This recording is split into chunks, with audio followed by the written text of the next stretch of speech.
What's up, tricksters and tricksetters? We have another Tier 3 sub VOD review presented by your favorite reading coach, Charlatano Papetto.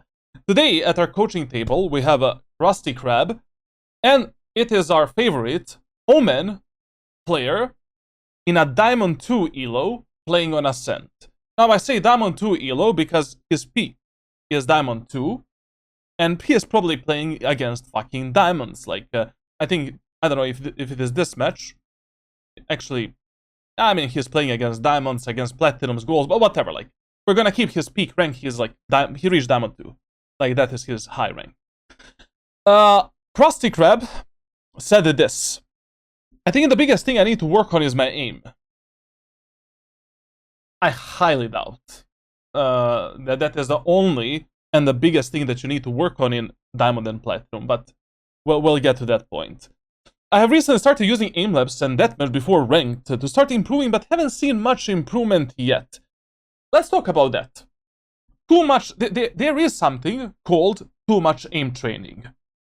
So basically, if you aim train for more than 1 or 2 hours per day, diminishing returns. You go to the gym 6 hours per day, diminishing returns. Like, you want to focus. You want to make sure that you have a consistent daily training that you can do every fucking day that focuses on all of your core mechanical problems while keeping all of your good habits as well, and that you can perform on a daily basis. Consistency, quality, instead of quantity. Now, why a lot of the players don't improve by playing deathmatch, aim labs, practice range? First of all, you're either not using the trainings that are suitable for Valorant. Second of all, you're not actually focused on the problems that you have with these trainings. And third of all, even during the training, you cannot fucking autopilot. Anyways, hear me out. Listen. When you're aim training, your brain is only focusing on one task. You know, when you're aim training, you're only focused on killing the targets. But when you play the game, guess what? I need to look at the minimap. Are my teammates pushing in? Should I use this ability, that ability? Where the fuck are the enemies? 2 enemies pushing from the same sides. In deathmatch, most of the fights are gonna be 1v1 fights, isolated fights. You know, not the real training. Essentially, like, deathmatches are great to improve your crosshair placement, reaction time, micro corrections, gunplay, everything. But you need to realize that I'm 100% convinced, if I consider all of my coaching experience for the last 5 years, 70% of players have bad mechanics because they didn't fix other problems in their gameplay. They get overwhelmed with other information. Thus, they cannot focus on actually taking a proper fight. And of course, like, you know, when it comes to positioning, when it comes to pathing, angle clearing, like, those are other problems, you know, like, those are another layer of problems that players don't fix as they're going through the ranks. I feel like I have the game sense I used to have when I was Diamond 2, but my aim is holding me back. Once again, press X to doubt. So his aim is holding him back. From my experience, when I coach Diamond Platinum players, that is almost never the case. Like, almost never. That aim is the only thing that's holding you back. But we'll see. Also, would like some tips dodging Tejo, Sova, Sky Drone when hiding in smoke with Shorty. We're probably gonna get to that point, you know, like, you're playing on Ascent, and the first round strategy that we do on a defender side is the classic pistol Shorty and the aim-in, so I'm gonna tell you. But basically, you know, when you're dodging the enemy's utility within the smoke, like, it's all about the timing and game sense. Like, you need to listen to the sound, and based on sound, you decide when to move in and out. Like, essentially, that is not something that you can actually practice anywhere, except in ranked or unrated matches. This is something that you just learn over time. You're gonna fail like 20, 50, 60, 70, 80 times. 100th time, something is gonna click and you will realize the timings for that.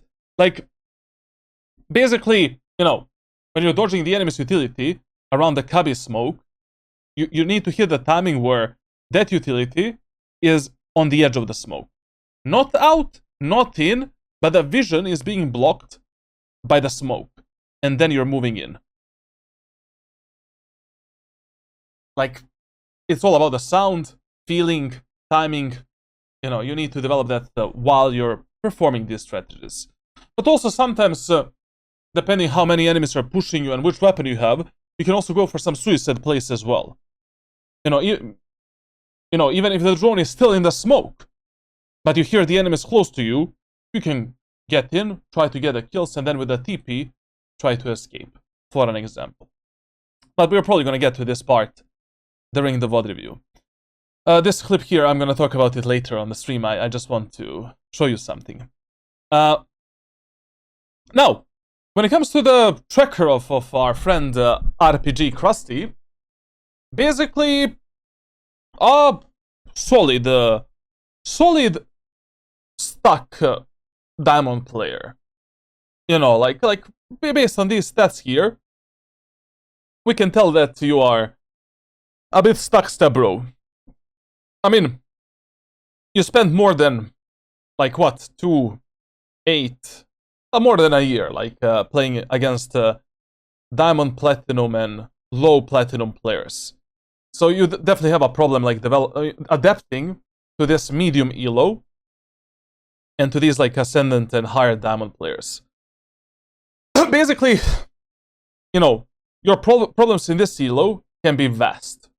From team play to, like, pathing, game knowledge, like, players can have many problems in this elo. Usually what I see is that players' game knowledge is shit, decision making is shit, because their game knowledge is shit, and their team play is shit because their game knowledge once again is shit. Like, knowledge in this elo is lacking a lot, most of the time. And very rarely I see that someone is stuck here because his aim is holding him back. Now, we're only going to take a look at this act, because you played quite a lot, And what I'm going to say here is the following. Your team play can get better. And your impact. And you need to change the mindset and playstyle. So hear me out. Like, your stats, every single one of them, is optimal. Like, with these stats, you should be able to have at least 60% win rate. At least. But when I see these type of stats,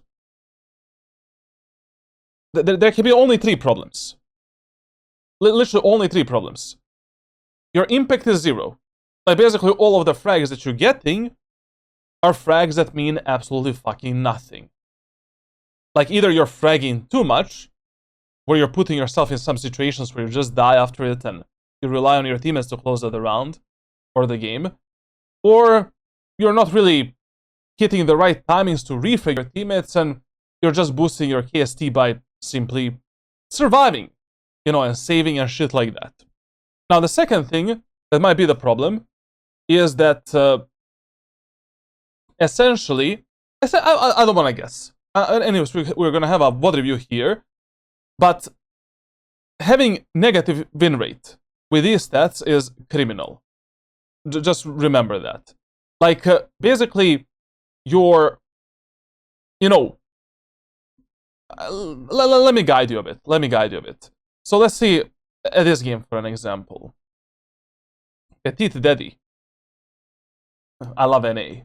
Who doesn't love America, Let's see for an example here. Like, I highly believe that your current playstyle needs to be changed. Your mindset needs to be changed when it comes to team play and when it comes to, how you actually play the game. And you need to have more impact where you're actually controlling the rounds. Now, first round of split. We're playing where? We started on KO Vise on attack, on defender side. So in the first round, you're playing on A side, good. But you should be playing classic shorty strategy here. Fuck the tower control. If you're alone on the A side in the first round, classic shorty right here. Then your teammates take a frag here. This guy takes a frag here. And you're rotating through the vents. Another mistake. You should, like already here, at 0-11, you're going through the CT, safe rotation, you don't give a shit about deadlock and raise, you want to get on B tower as soon as possible. And just control the tower, so that your teammates on B side don't get fucked. Even if I lose deadlock in the process, man, it doesn't matter. Like, basically, if I lose the B tower, that's the actual problem. And if the enemies just block me here. So these two guys take the kills, and then you spend time in the vents. Another mistake. Like, if two of my teammates... So if my raise is here, I'm not gonna stay in the vents. Like, in the first round of split, you do a fast rotation based on the first contact between enemies and your teammates. And you're just focused on the raw refrag potential and team play. That's it. Like, already on 0-22, you should have been on B tower playing with your raise. And being able to assist your teammates on the B side. Now, another thing that I don't know, because of this minimap, like, your teammates on B should have this smoke. They should maybe have even this smoke. I don't know what type of smoke setup you have. So you wasted solid like, solid like, I don't know, 10 seconds, 15 seconds in the vents. All of your teammates on B died, and then you're on tower. Crazy stuff. Like, knowledge can be better. Decision making can be better. Like, you are getting the kills, but these kills don't seem like they actually matter.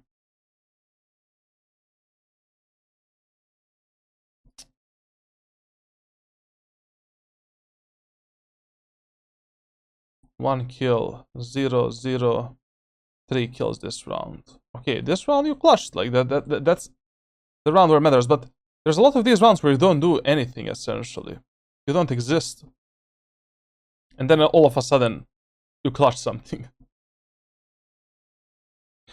This seemed like a good play. We'll see. We'll see. Like, anyways, we have a VOD review. Like, based on the tracker, that's all I can say. When it comes to the other stats, like clutch percentage, obviously very low. Basically, like,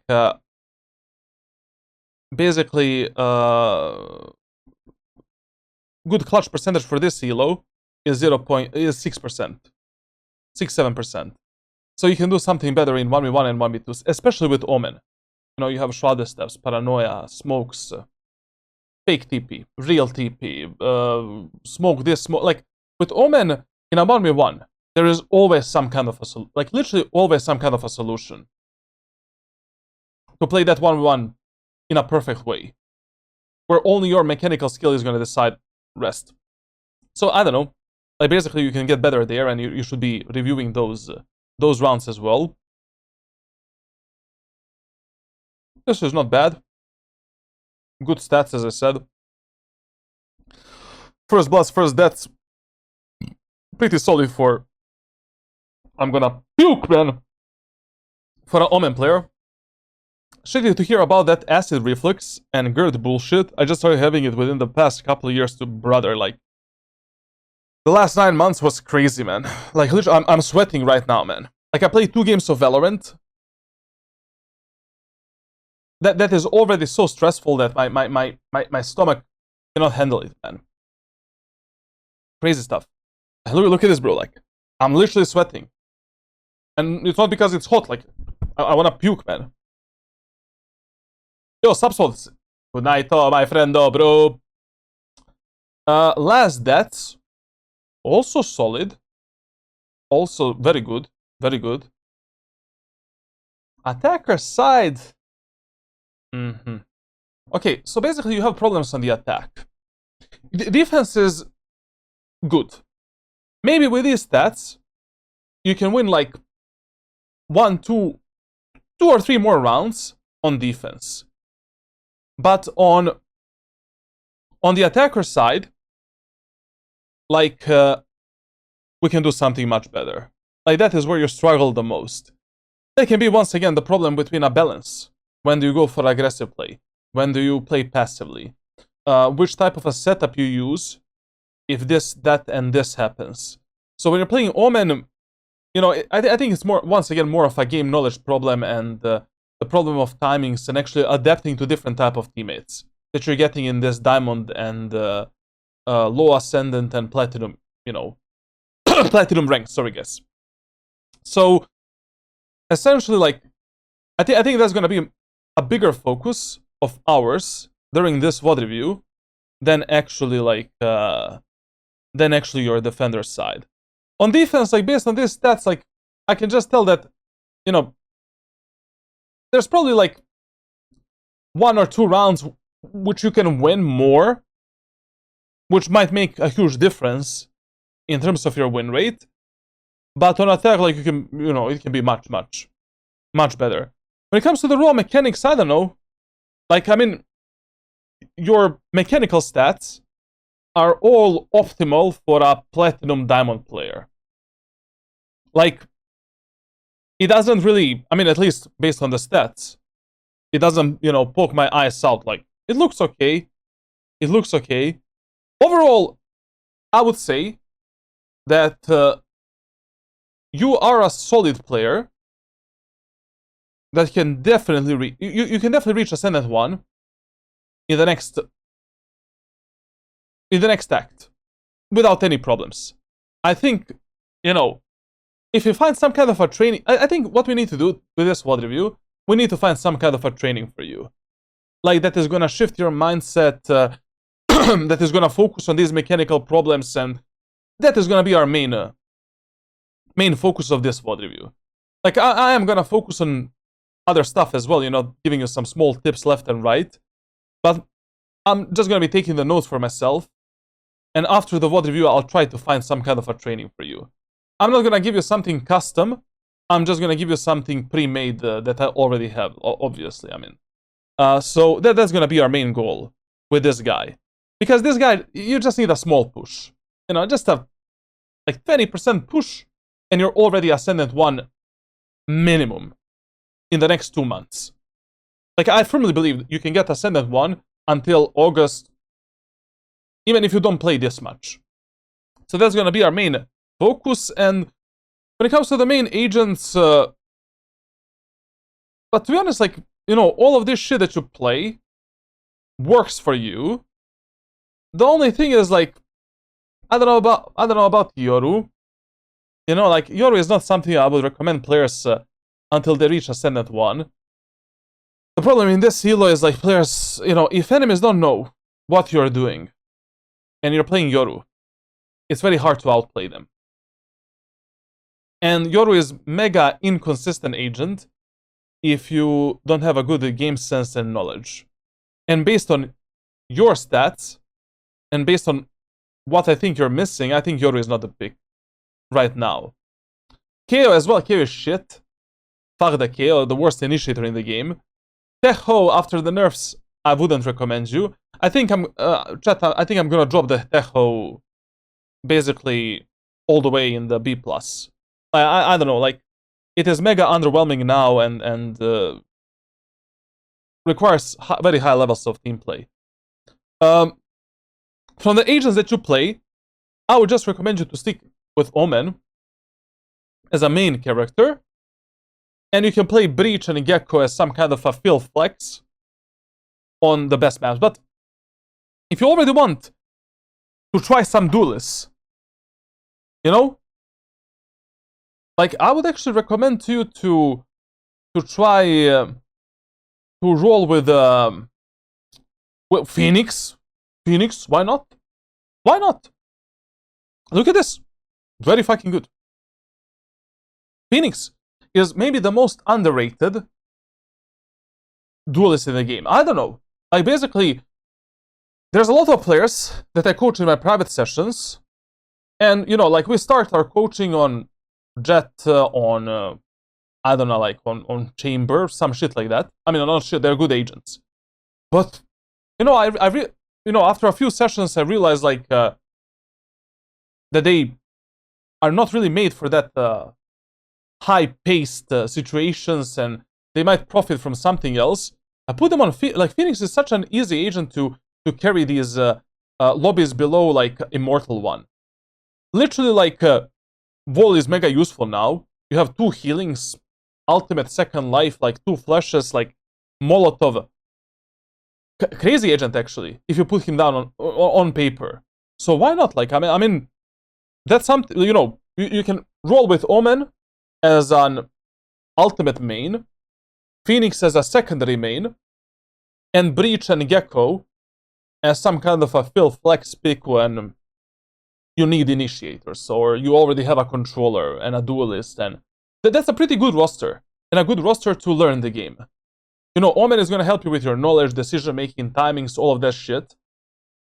Phoenix is going to purely focus on your mechanics and engagements, and initiators are going to help you with understanding better pacings, better support playstyle, and, you know, these 4 agents, I don't know, in my opinion, are a really good squad to reach Ascendant 1 as soon as possible, even Immortal, to be fair. So if I was you, I would just stop with all of this feeling, flexing, drop, you know, fuck this shit. Omen, Phoenix, Gecko, Breach. But anyways, I'm gonna see your gameplay now, and I'll actually tell you what I think about you. When it comes to versatility, this is unacceptable. You know that already. Like, first of all, the most important rounds in Valorant are pistol rounds. You need to have much higher impact in pistol rounds and how you play them. I don't know what you're doing in these pistol rounds. I don't know how you're playing them. I don't know how you're positioning. I don't know how you're, you know, playing the game. But this is unacceptable. Like, you can do something better.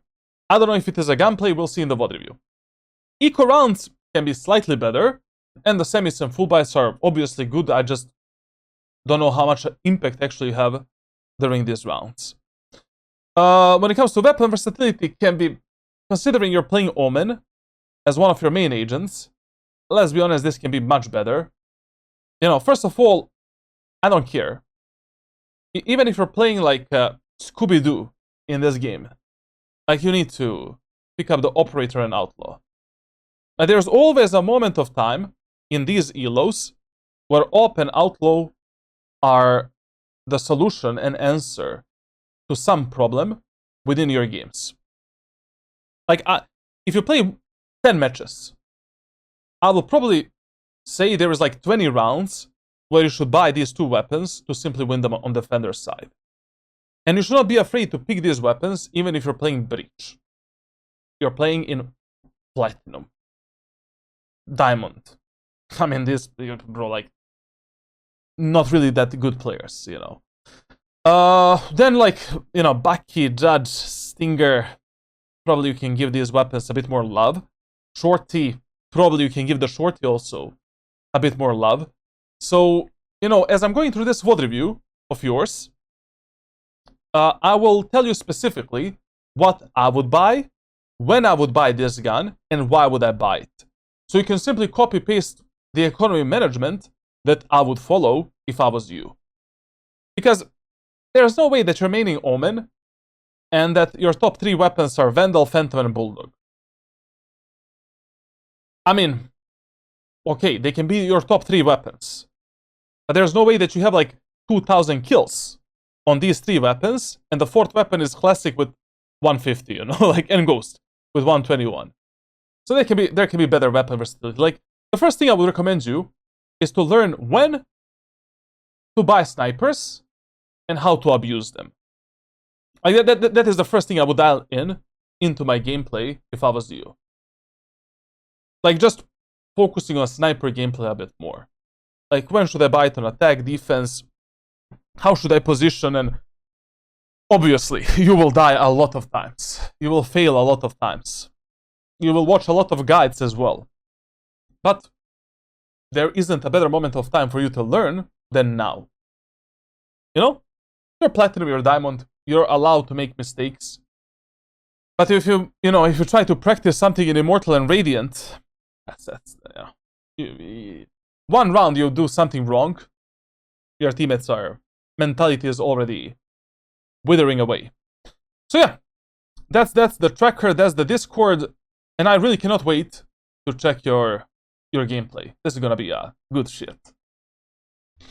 Okay, now let's start with the attacker side of Ascent before I continue with this political talk and get banned on Twitch.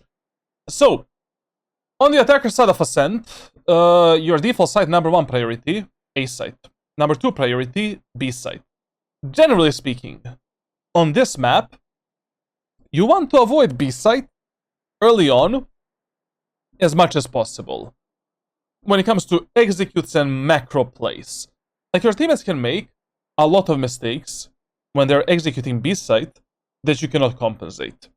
Also, when your push on B gets delayed or stopped, I mean, like, it's much harder to regain this map control here. Generally speaking, like, especially if enemies have 1 or more sentinels, you want to avoid 5-man executes on B early on as much as you can. And your main focus should be like 5-man executes on A, 2-3 splits onto A site, default mid control, and then deciding what to do next, or a 1-4 split onto the B site. Now, what you should do in the first round of this map completely depends on the enemy's team compositions. And basically, if enemies have 1 like sentinel, 0 sentinels, or 1.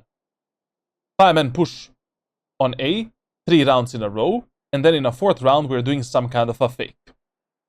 If enemies have 2 or more sentinels, God forbid, then in a 1st round you're immediately conditioned to play a 2-3 split onto the A site, or a 1-4 split onto the B site. But this is easier and better in ranked solo queue. Like, I mean, your teammates have less chances of making some stupid mistake that you cannot compensate. Now, and timings are better, obviously. So in this match here, against the Vise, okay, we can do a 5-man push on A. But against the Vise, what is really important is that in the first round, you need to play aggressive. I mean, anyways, like, when you're playing Omen, in the first round of any map, you should do some kind of an aggressive play. But what's going to be really important here is that you are the first one getting into sight. Because if Vise is putting a wall here, and your Jet triggers it, and you don't teleport in, and Jet is alone in, we're fucked. You can teleport over the wall. Your teammates cannot teleport. So against the Vise, when you're doing aggressive plays, most of the times you need to be the one going in first. And if you're pushing Ascent in the first round, this is how that should look like. You get on top of the bike silently, like silent jump, basically silent step mechanic. That was not silent at all. That was also not silent, but whatever, like, just practice it in a custom server. You get up here, and you wait. You wait for the enemy's jiggle peek, flash peek, whatever. When do you drop down? When your teammates cross this line. In the meantime, you can maybe do 1 smoke. A default smoke for short. And then, we're dropping down with our teammates, fighting the enemies, doing a 2nd smoke instead of generator, like this. Then, you have 3 options. You can teleport in front of the generator, you can teleport on top of the generator, or you can teleport on the right side. Here. It's really up to you. Literally doesn't matter. Literally doesn't matter. Then with the 2nd teleport, you can scout for the enemies to fuck them up and then peek them. You can teleport deep under the site and go for this type of a play. Or you can simply peek out of the smoke on the timing where your teammates are fighting the enemies. And essentially that's it. Why not left? Here! I will not teleport here because most of the times, if enemies are playing around the generator, they will get instead of this smoke on the right side. Like this. You know? Oh, there's no way they're gonna do this. So that is why I don't teleport on the left, ever. Now, that's it. That's your first round. Now, Charlotte, what if I get one-way smoke here? That doesn't matter. Chill in the one-way. When your team is getting a fight here, drop down. Take a fight. Period. Done. Now, let's see how this round goes for you.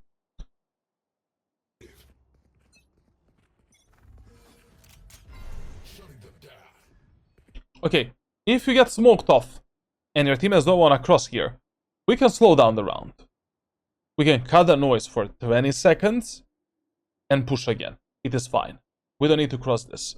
By the way, economy management in the first round, I wanna puke. This is so bad. Like, in the first round of Ascent, classic light shield, 2 smokes, 2 shrouded steps. That's it. Like, this buy option that you did right now doesn't exist. Like, there's not a single map round where you buy this. Yo, accelerate, we'll see, man. Well, again, the stream, bro. Tip number 2. Precision of the smokes is more important than speed. Always. Especially when you're learning the Omen. Precise, slow smoke is better than a fast, fucked up smoke. Essentially. So, the smoke that you did right now, I mean, this smoke here, we only use when you want to teleport in this corner. And from this position, you want to apply the pressure, clear the smoke, check this, and then go back into sight. Otherwise, in this round, we should have this type of a smoke with this smoke combined. And we are moving in. That tower smoke also doesn't exist. Like, there are only two tower smokes. Deep tower smoke, default one for the full buy rounds, and the tower smoke that is blocking enemy's vision below the bomb site. When do we use this one? When you're pushing A site in eco rounds, half buy rounds, bonus rounds, you know, if your teammates are getting fucked from these multiple, it's fine. Basically, when you want to play a bit more aggressive, when your teammates are getting fucked from the rafters, it is fine using this smoke. This smoke, I don't know. You're just fucked up.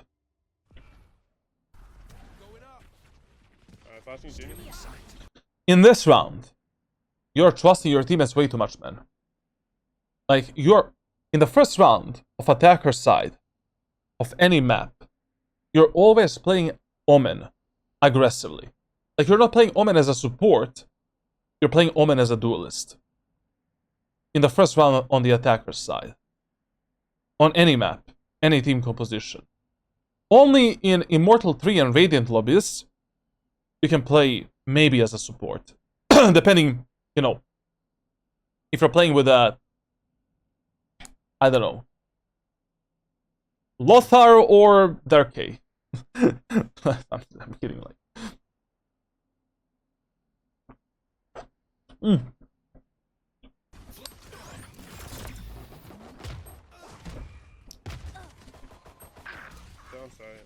This is the reason why you cannot play Omen as a support in the first round. On the attacker's side. Like, already at this moment of time, right here, you're moving in with the teleport. And you're ready to refrag your Phoenix, KO, Breach, and Sage. There's another problem that we have in this match. Team compositions. Like, at the start of every game, and start of every side, you need to ask yourself, like, what is the weakness of my team comp? What is the weakness of the enemy team comp? What is the strength of my team comp? What is the strength of the enemy team composition? So, the main weakness of our team comp is we don't have a dive duelist, dive agent. You are the dive agent. So, most of the times, you will have to be the one going for some aggressive plays if we are doing fireman executes. In this whole attacker side, you will have to act as a jet. Unless we are defaulting and we're just splitting the map or, like, you know, taking the mid control. Now, second problem of our team composition, actually not a problem, like a strength of our team comp, 2 initiators. So basically, even though you will have to play like a duelist, you should have a lot of support. We have a lot of flashes, a lot of utility to enter the site. We just need to avoid one strength of the enemy team, and that is Vice. As long as we're avoiding Vice on the attacker side, our fireman executes can work, even with a Phoenix as a solo duelist. So that is the first thing, you know, these are the first information that I would be collecting for myself, and that I will be the first questions that I would be asking myself to play this round and this match. So, based on all of this knowledge, you play the first round terribly wrong. Bye. You lost it.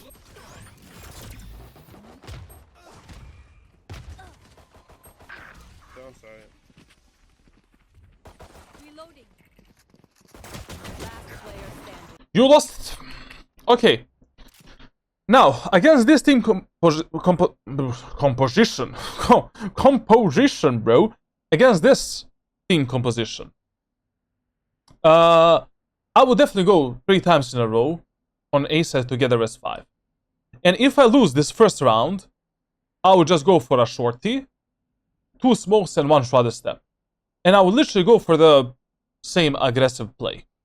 But in this case, since you have all of your abilities, I mean, you bought it, whatever, like. So you have these abilities, and you have a shorty. It is totally fine in this round to go for this play. Bam. Bam. Bam. Bam. Bam. Taking the gun, closing the doors, and you get the point. And I will go A. I will definitely go A. You know, we know that Vice is not the A player, which is good. We know that enemies that are playing on A side are, you know, I mean, these agents cannot really defend the proper fireman execute efficiently. Why not? I mean, better idea than switching things up and being predictable. So, good idea that we're going A, just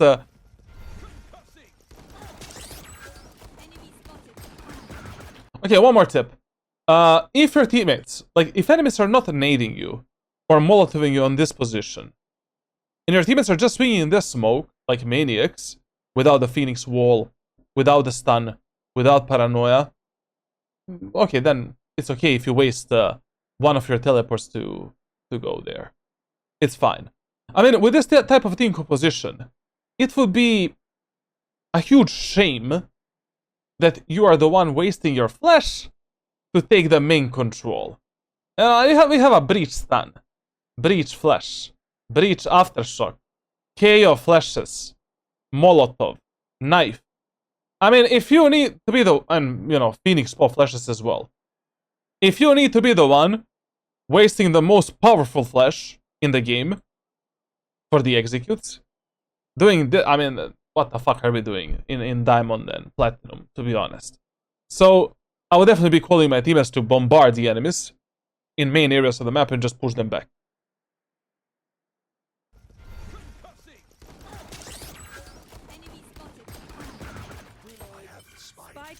Yeah. I don't know why you went so far back. Like, look at this. Rockets. Rocket here, rocket here. Your Phoenix moving into this corner. Why are we going back? You should be here in this corner. If Phoenix takes a fight right now with this Tejo, I mean, because of this one way, we cannot really support him.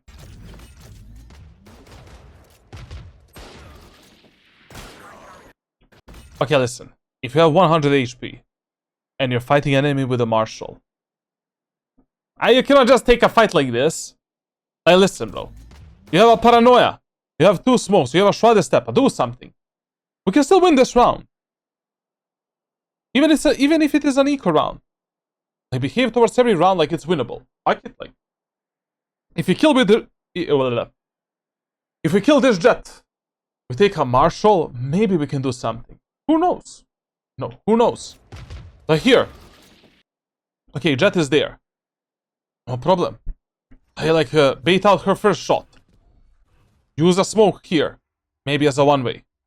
You know, use a Paranoia to push her back. Then we can maybe get inside of the smoke. Pop out, try to kill the Jet. Or just push the Jet back. So that we can focus on fucking up this Tejo in the main area of the map. And maybe picking up the gun from the dead Clove. I mean, jiggle peeking here and swinging a guy with a Marshal with 100 HP. I mean, you're just asking to die. I don't know, just based on these first 2 rounds, like, you know, when you notice that enemies are fighting for Omen and Beam area of the map, you need to call for your teammates to drop some utility in these main areas of the map. Like, you need to call for Breach Flashes, Aftershock Stun, KO Flashlight. And if they don't want to do it, or their utility is not enough, then you do it. Pushing Ace a 3rd time in a row. Fine. Clove is the A player, Tejo is the A player. That's the info that we have. Vise is probably playing solo B.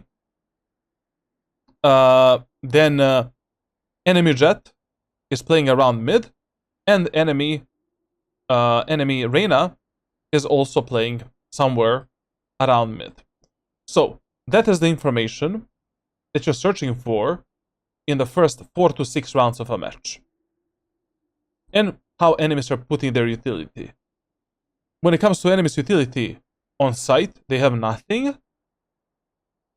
We know that they want to, you know, one-way this.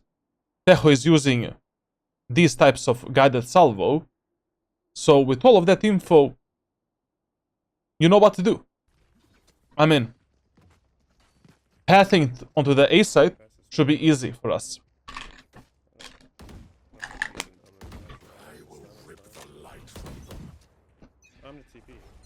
Okay, we can TP, why not?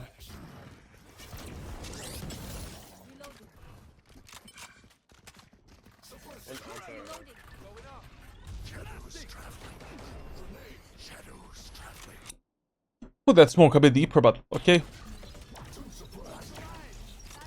Listen, like, what your teammates are doing right now is a complete motherfucking suicide.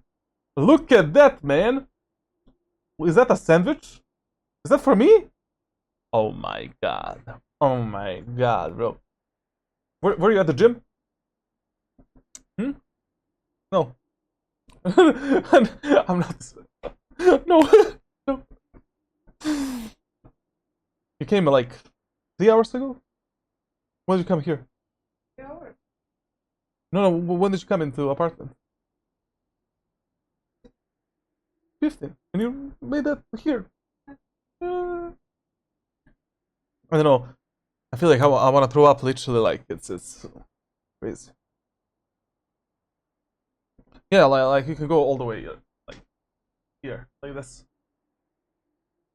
You can put it there. Yo, thank you a lot. That's crazy. That's fucking crazy, bro. I love you. I'll finish in like I love you. I don't know, 30 minutes, 45. I'll just do attack. God, that. I don't know.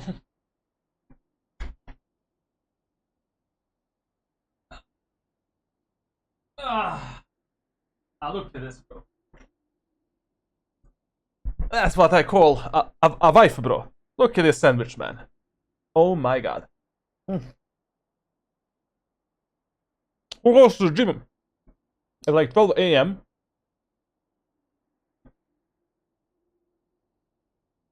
That is the best time to go to the gym.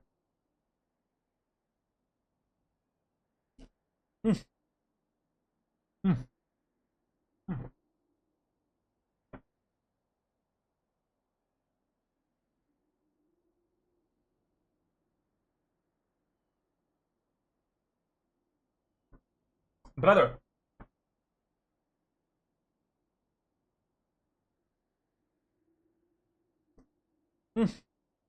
Oh, we'll continue.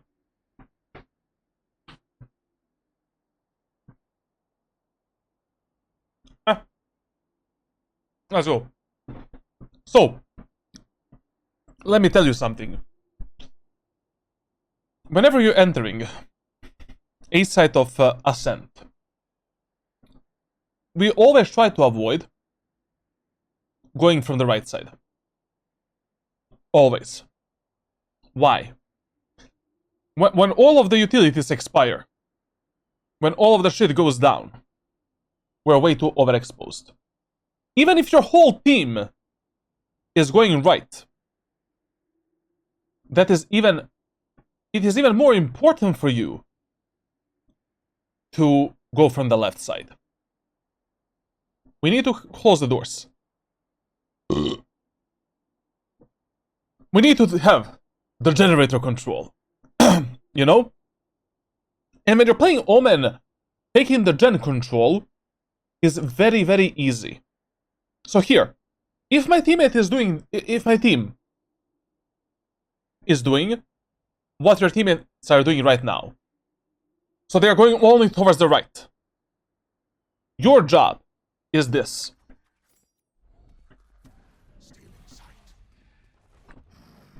That's it. You have full support from your teammates on the right.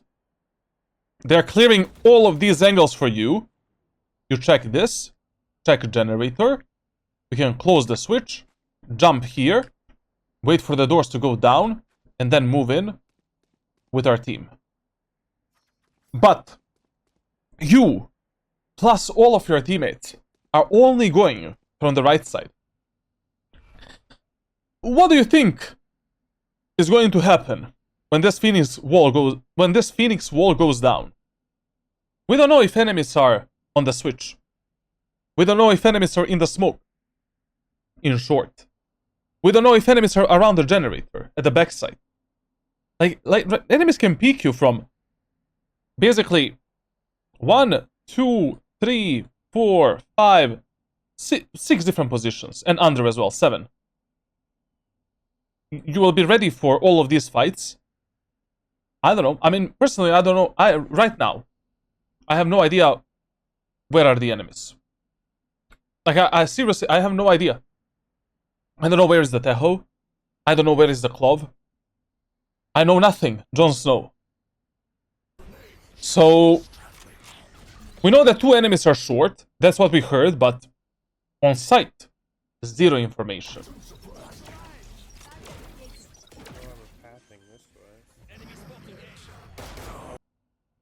If you did what I just did now, what I showed to you, Tejo is dead, doors are closed, your teammates are safe, and then, you know, from this position here, we can just take any fight that our teammates take on the A side. But I don't know, like, you cannot, like, this entry is like crazy. Absolutely fucking crazy.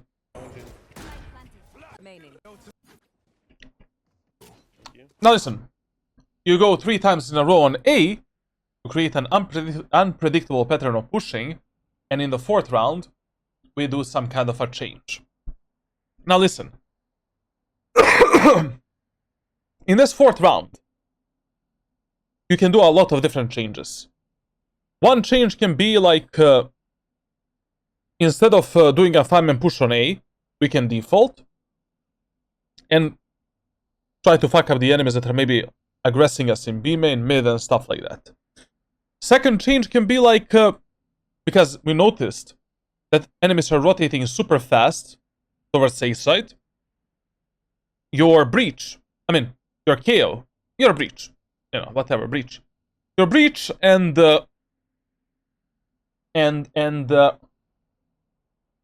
Sage, for an example. You tell them to fake A. Omen gives them 1 smoke. In this case, that is you. And on the opposite part of the map, you're just waiting for your teammates to make a lot of sound, a lot of noise. You're camping here. You're not showing yourself to the enemies. And your job is to pick the right moment of time to walk into the B side. Now, what is the right moment of time? I don't know. Your teammates on the opposite part of the map start dying. Start walking into the B main. Your teammates got a kill on the opposite, start walking into B main. You hear an enemy rotating from B main back, start walking into the B main. You hear like enemies picking up the orb, tell that guy go into B side. Your teammates are already on A side. Start walking into B main. Your teammates got stopped here. Start walking into the B main. So you're waiting for some of these cues.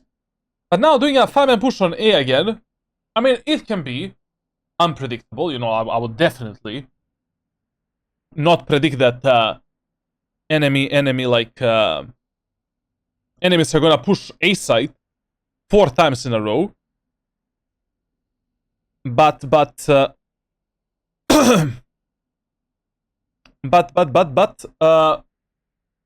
in the same time, I don't know, like, you already applied an enormous amount of pressure on A, enemies are already rotating fast on A, you will just have much higher chances of winning by doing any of these other strategies. Now, another problem that you should have realized in these first 3 rounds is that your teammates' executes are, like, disgusting. Like, if I see that in the first 3 rounds, my teammates don't know how to execute the bomb sites, I'm playing an eco hull by bonus round, or we're just not moving in, you're playing Omen as an aggressive duelist. You need to do that. Like, already in the 4th round, you should realize how you should be playing this game, based on all of the information that you gathered from your team, from the enemy's team compositions, everything. Brother.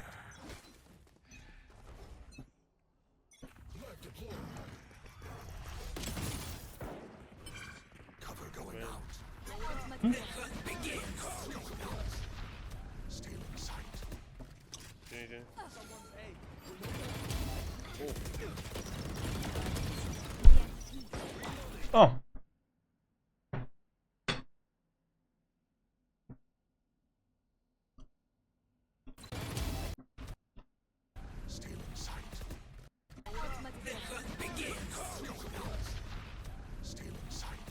Listen, when it comes to your default smokes, you need to fix them a bit.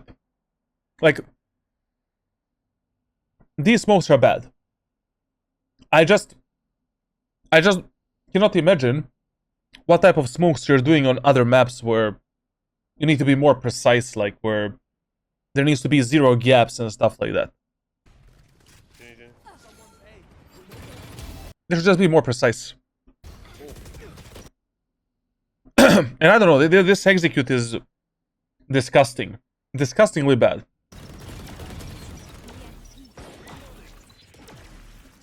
In this round, I can give it a pass, because we have a Phoenix Kamikaze, with the ultimate.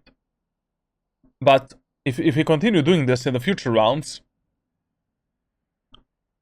every execute, before every exit, that's what we need to do. Also, by the way, like, you you're playing Omen, you should understand that this smoke is always dangerous. So when you clear everything on site, the next thing you should do is always clear this smoke. And always enter this smoke with a shorty. Pre-assume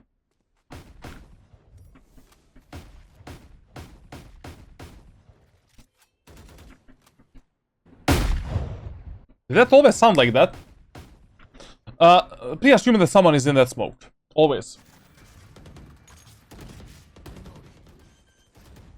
One enemy remaining.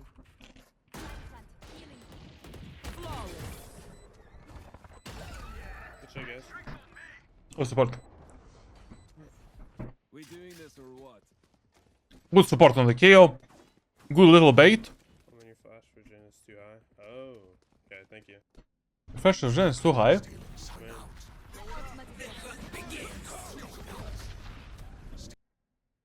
To be honest, like, I don't know. It's not too high, like, you're just doing it in a diagonal way. Like, basically, when you're flashing the generator, you know, basically, when you're doing this type of a flash, your main point is to hit enemies that are here. Like, so if I'm doing this flash, I do it like this. I want to make sure that I cover every corner of this area. And you're kind of doing the flash like this. And you're giving this space to the enemies to hide. And basically, this should be your default. I mean, the best position to use this flash is this spot right here. Why? Because you're moving in, like, you're closer to your teammates. And I just do this. And when I'm doing any aggressive execute, we always use this flash. And then we move in. I think that height, it's not, there's no way the height was the problem. No way. Good shit, it's too high. Okay. Okay, in this round we're defaulting. And this is a mistake. Like, this is a mistake. So in this round, enemies are... Actually, I have no idea what are the enemies. Just a second. We doing this or what? How many flash for Jin? Bro, I need to be a speed demon now.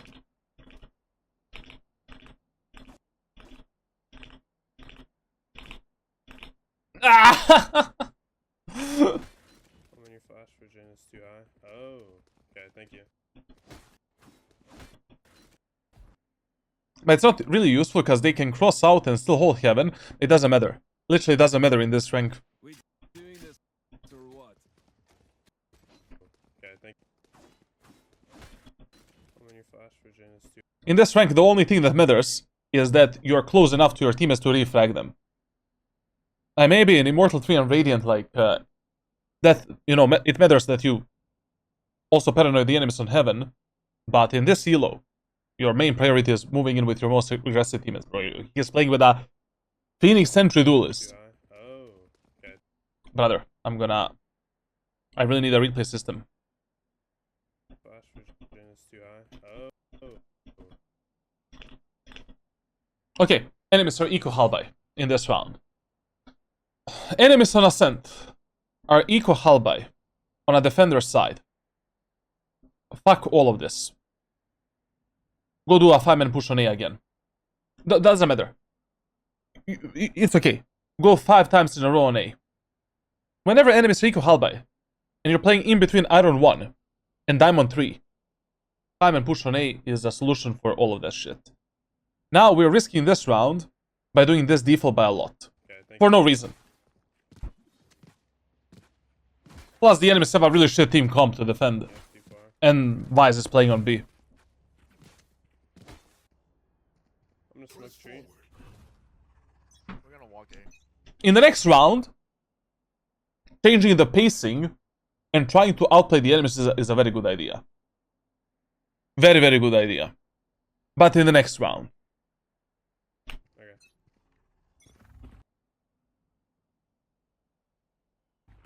Make loud noise. Shadows traveling.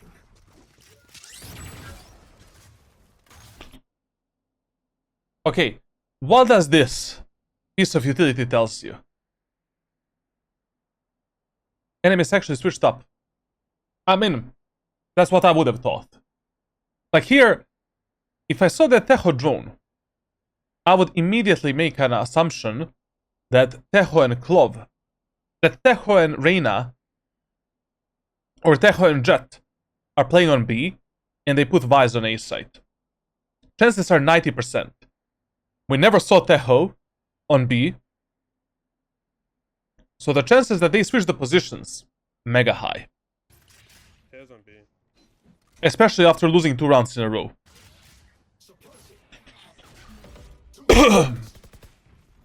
So, Jet, Reyna, and Vice. Looking grand.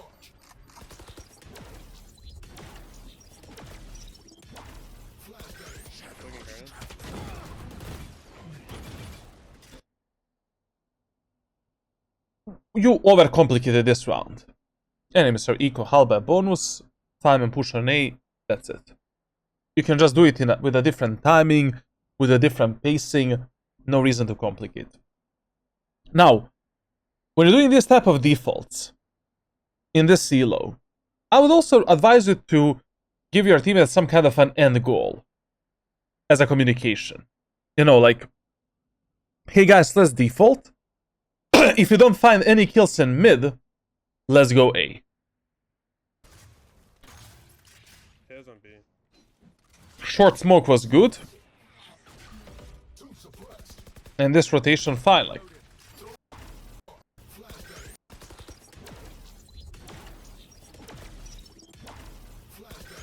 Looking grand.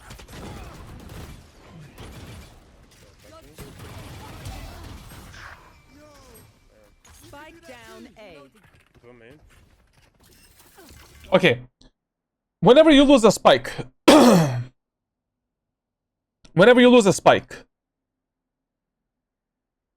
on the attacker side, the first thing you should take a look at is always how many ultimate points you need. Like, for example, here, I would actually be telling my teammates, guys, don't go in sight, let's kill the enemies in garden. Because right now, if you kill one enemy in garden, and we pick up the orb from B, I mean, like, we can pick up the ultimate with my ult at any moment of time. Plus, there is 1 minute and 5 seconds on the clock. We can do that. Also, I mean, I'm gonna give you some tip. I mean, there was no way for you to correct this in this round, but I mean, whenever you're splitting A site, Spike should, if 4 people are short, Spike should go there. If 2 people are main, Spike should go main. Like, we cannot have one guy in A main with a spike. Never. Couldn't the enemy be stacked on Asa since we have been going there every round? So what? What are they gonna do? Breach stun, breach flash, breach aftershock, Phoenix flash, Phoenix molly, paranoia, 2 smokes, KO knife. What are they gonna do with sheriffs, buckies, and shit like that?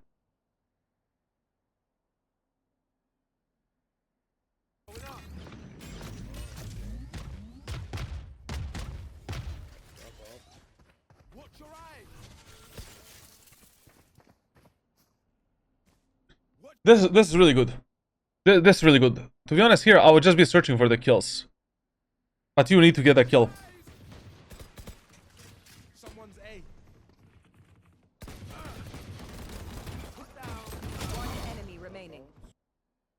That's it.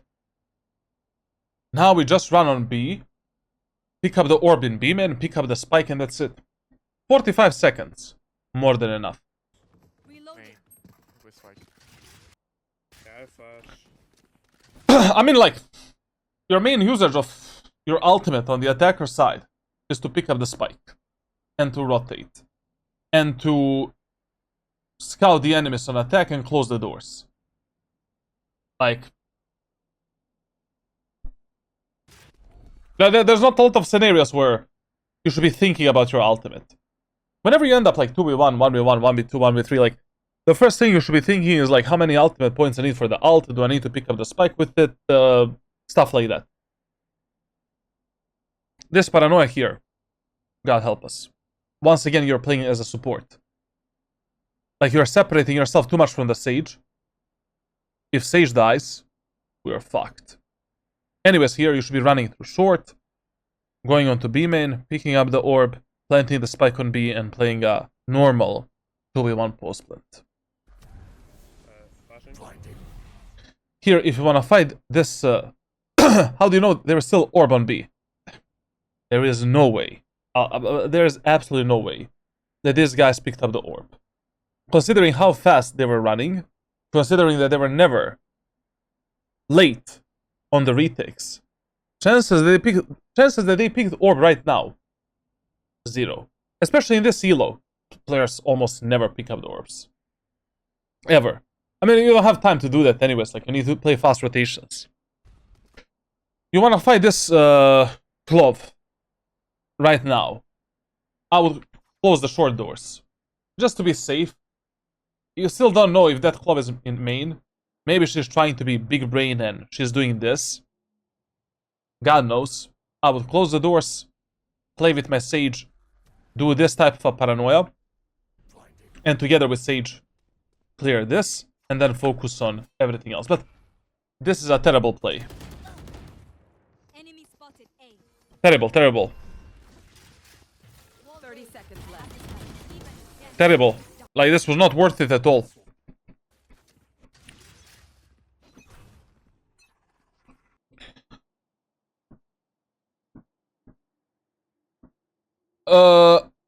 But they droned it out, could have gotten it. He would have heard it. He was on mid at that moment of time, when they droned out. And Tejo rotated super fast. I highly doubt. Like, based on that info. Now, next topic. We're doing a 5-man push, 4-man push on B. For the first time. We need to have some utility for B main. Like, I don't know what Breach is doing top mid. What the fuck? You know?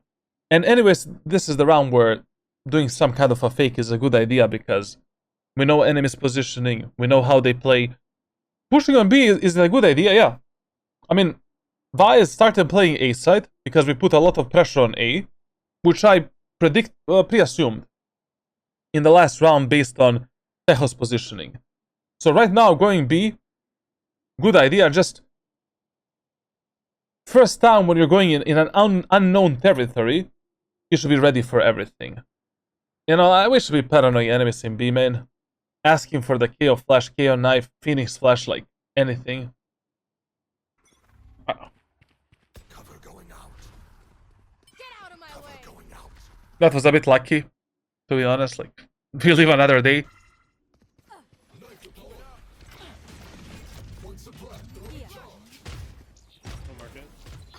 You should have done a paranoia here.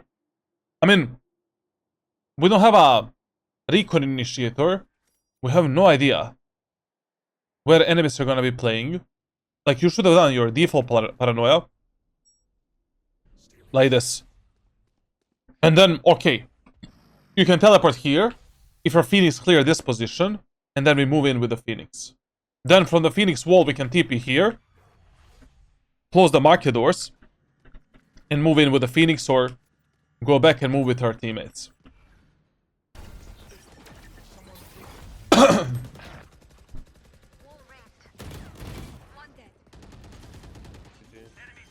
Working Go there. market. Light planted. Reloading. Blinding. For you. Yeah, numbers on AP. Shadows traveling. Listen, during this post-plans on B side, like, the golden rule is that you play as aggressive as your most aggressive teammates are playing. Like, if you already have a teammate in mid, in market, teammate in speedway, like, you want to play speedway as well. You can play on the edge here, bait this guy, play with him on a refrag potential, then play with this guy. Playing from the stairs is usually, like, the worst position to play in. Like, most of the times, like, your teammates are gonna peek this, die, and you cannot kill an enemy. They're gonna peek this, die, you cannot kill this enemy. They're gonna peek this, die, you cannot kill this enemy because you're holding this. So yeah. And if your whole team is playing on the site, you want to learn how to play on top of these boxes and abuse these boxes and off angles to fuck up the enemies, essentially on stairs, on speedway, and isolate these fights. For you. Numbers on your feet. You have numbers, you don't need to peek, but the problem is like your teammates are fighting so aggressively in this post plan that you need to fight. Like there's no point in you playing passively if you're breaching KO can die alone. And also for the CT, I would still be doing the one-way smoke here on top of these boxes. I mean, it's better than a regular smoke. Traveling. Oh, that's it. Shadows traveling. Listen. Another tip, another day. Whenever you're playing around these boxes, and enemies might be peeking you from right and left, usually the best idea is to just hide here and fully isolate the fight at the stairs. Very rarely in Diamond, Ascendant, Low Immortal, Platinum, enemies are gonna be pre-aiming the box here. Most of the times they're gonna pre-aim behind the boxes, into the boathouse, and you might fuck them up from this off angle. Like, playing here is just not worth it. It's way too common of a position, way too spammable. Enemies can see your head sometimes when you're taking this fight at the at the speedway. The worst position to fight the postmans from. No, the worst, just not the best. That's it. But you plant the spike. You get the bomb site. The first thing you do is you look at the minimap. And you ask yourself, how aggressive and how passive should I play this post plant? That's the first thing you're analyzing.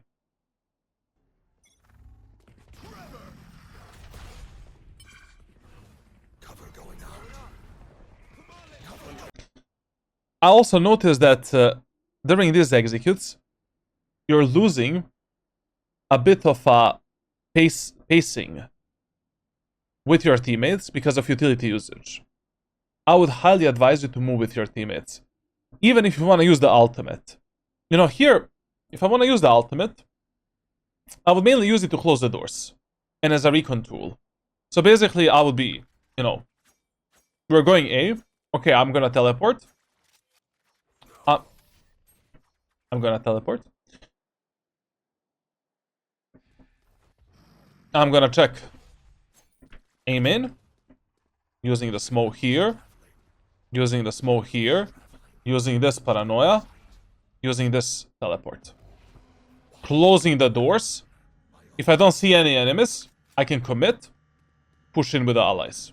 If enemies destroy my shadow, or I cannot teleport, no problem. I'm still here. I'm instantly ready to move in and to path with my teammates.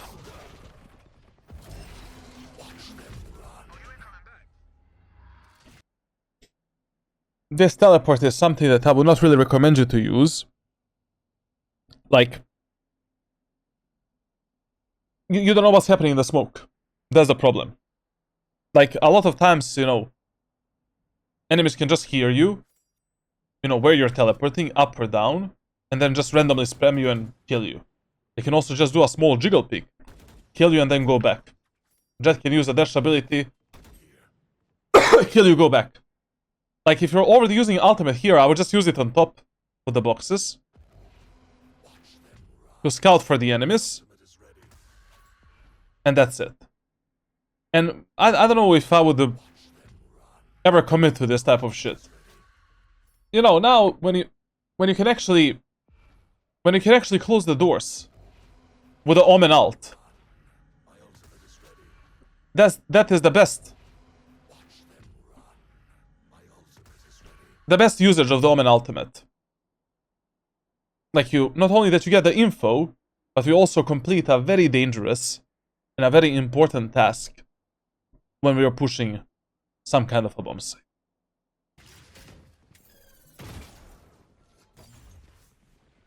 Also, once you teleport here, I would just advise you immediately go down, clear the gen, clear the under, and, you know, play with your team. Don't stay here too long. Especially you don't want to wait for this smoke to disappear in such a position. No, it's okay if you... Okay, you can hold the tower. Just hold it from this spot or, you know, like... Or you don't need to commit to a fight, like, hold it like this. You can do this and then reset.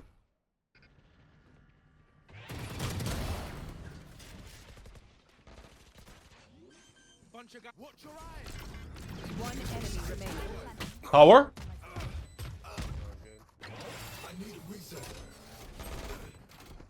Last player standing. One enemy remaining. I don't know. Weird shit. Like, basically, you know, first of all, holding this angle was suicide. Like, I don't know what you're holding here. KO died here, like, I mean... Then you saw that Tejo is, like, behind you. Sage, I don't know what... Hopefully she's gonna refrag us. Player standing. I mean, okay, like... Okay. Nice. Weird ending, there's nothing that you could have done better, I would say. It's okay, it's okay, it's okay. Going A again. Okay, we can do it. Why not? Like, I mean, when you notice that some bomb set is so weak from the enemy team, we can keep abusing them, why not?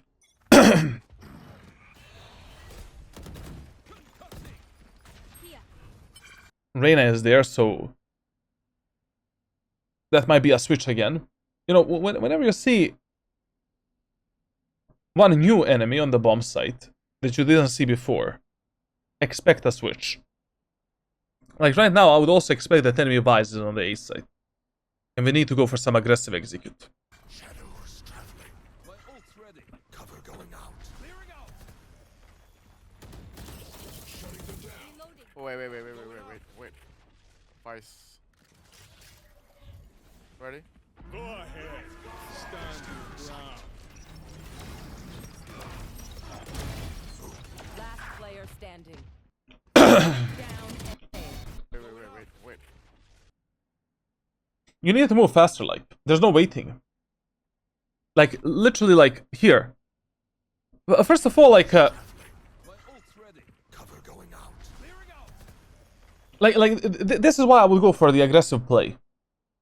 Like, with this setup, it is totally fine for you to teleport into this corner.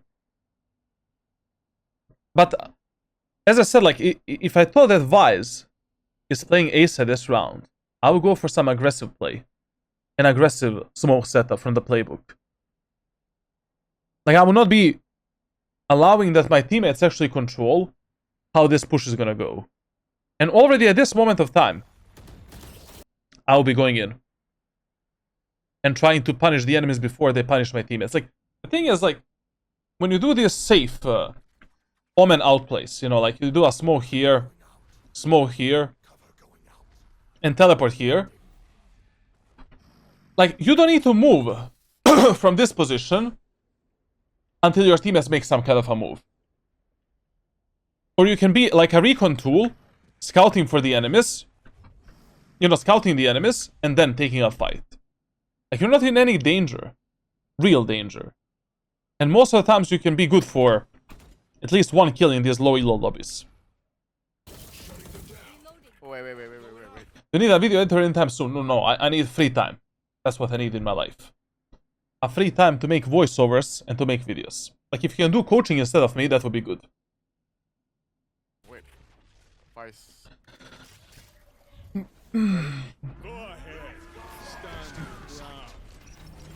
If by any chance you are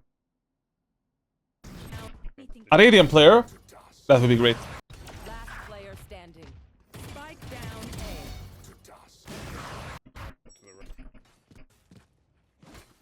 A. Okay. So, we won 5 rounds in a row, I think. 5 rounds in a row. By mainly using the A site. We got punished for the first time. Avoid the rule of fear. In the next round, I would go A again. It's more unpredictable. Chances are much higher that Vise is gonna change her setup towards B side. And essentially, we need to gamble on that. Like, all of the rules that you follow on defense, you want to avoid them on the attacker side. Like, one more round, I would try A, and then I would actually go for some kind of a fake, default, or maybe trying a 5-man B execute. I don't know, based on my knowledge, based on my experience, I just feel that in this round, we're not going to have fun attacking the B side.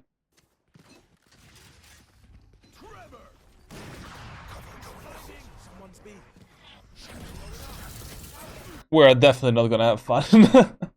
you need to always put yourself into enemies' mentality, how you think enemies are gonna think in that specific rank, in that specific elo. You know, you cannot be predictable. Like, this was predictable. This push on B. Defaulting mid would be fine. Doing 5-man push on A again would be fine. Doing A split would be fine. But a 5-man push on B, literally the worst idea in this round. Like, it was mega predictable that Vise is gonna play B set again. That's how people think in these lobbies. Like, basically, the players that overthink the most and that are easiest to be punished are the players in between Platinum and Immortal 2. You know, those are the players that watch the YouTube videos, the guides, and stuff like that. And then, you know, you can expect them that they are following some patterns, that they're, you know, trying to do some, like, I don't know.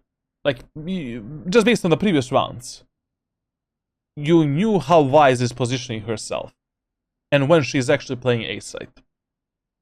So, very bad idea to push B now. Very bad.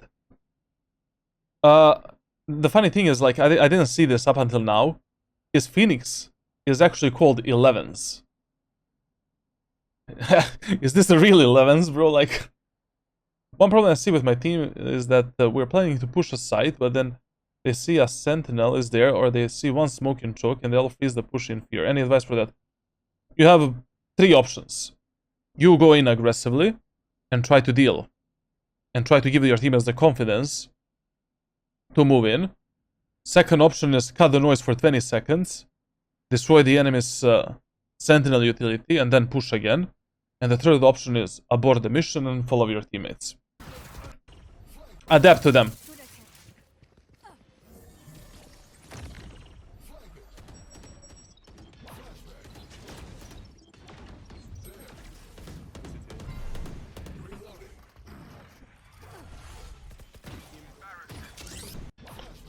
To be honest, like, I mean, this is not going that bad. Like, somehow, Sage got a kill with a wall. That was good. Like, this might actually save us the round. This might actually save us the round.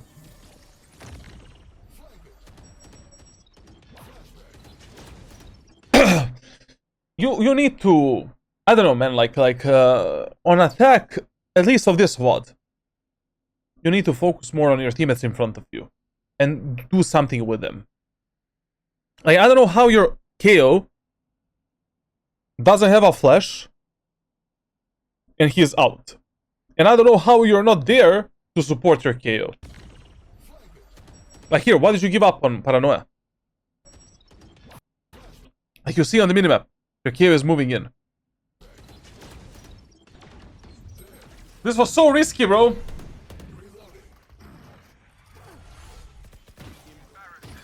Good teleport. Good teleport. Very good teleport. But, I don't know. Like, allowing the KO to move in against the Jet with AWP without paranoid stairs. I don't know about that. One enemy remaining. That's funny. Okay. To be honest, like, I'm just gonna tell you, like, it is a pure miracle that you won this round. Just a miracle. Like, a miracle in this round was Sage killing the Vice. If that didn't happen, I don't know. Now, this round, I don't know. I would still be pre-assuming that Vice is playing B-side. And I don't believe that miracles happen 2 times in a row. Like, literally, you know, one round you can be lucky. Hello? Yo, do I really sound like this? Hello? Hello? Yo, haha! Is my microphone normal? I just hit it and I don't know if it sounds weird. So, basically, yo, Mala! See you next time. Thank you for coming every stream, like, I really appreciate it. Now, basically, in this round here, like, once again, I don't know. You know, we have much higher chances on a macro level. Defaulting, taking mid control, splitting A, pushing A, like, especially because we won that last round on B, I would pre-assume that Vice is gonna be even more, like, present on B side in this next round. And that push was far from clean. Far from clean. The problem, like, with Vice is, if you have aggressive teammates,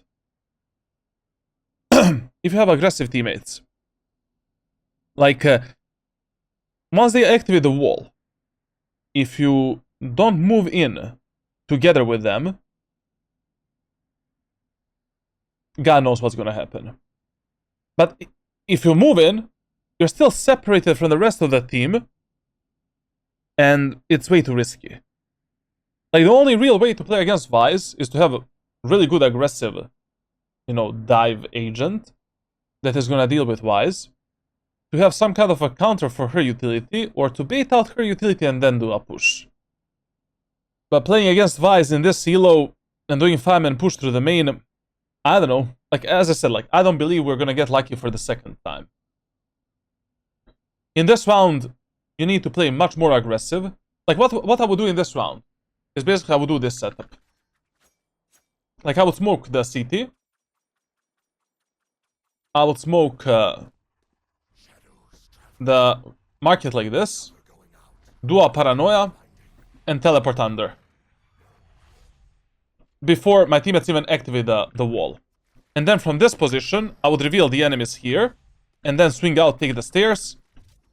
And move in with my allies. Or, I would teleport in this corner. Close the doors. And that's it. Because the wall is gonna be here. We need to teleport and we need to move in. Before the Phoenix hit it.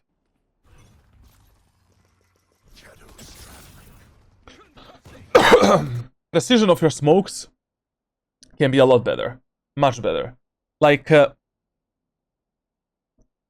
just look at the minimap. Like, when you're learning the smokes, these default smoke setups, just look at the minimap. Like, I want to put the smoke in market. Okay, I can use it up in the air. Whatever, it doesn't matter. Minimap. Bam, bam. That's a good smoke. Smoke in CT. That's a bad smoke. Boom. That's a good smoke.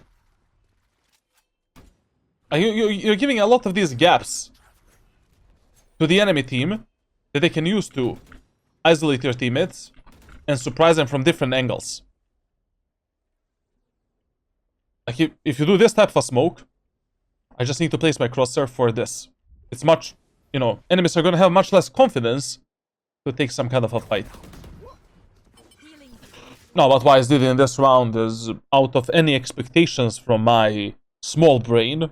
You know, I'm just not ready for this type of big brain strategies from Wise Diamond players. But, you know, I mean, if she already wanna fight there alone, I'm gonna take that.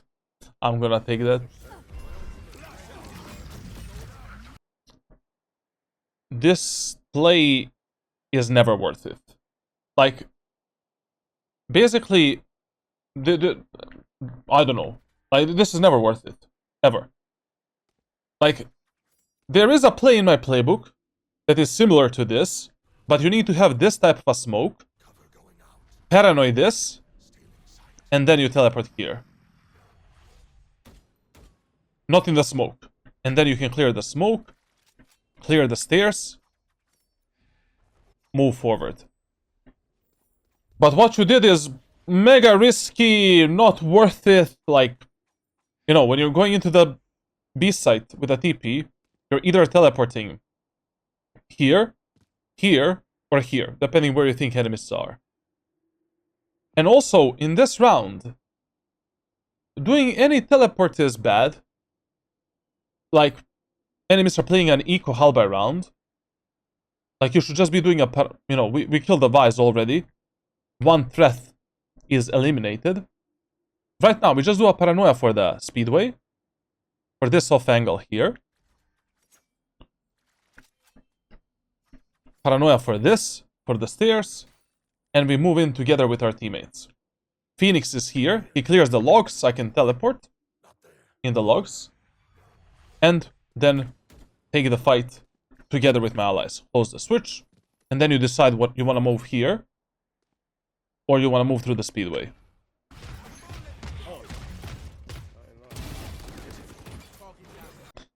Unnecessary risk in this round. Like, basically, just remember that the rounds where you don't want to play aggressive is when you have numbers advantage and economy advantage.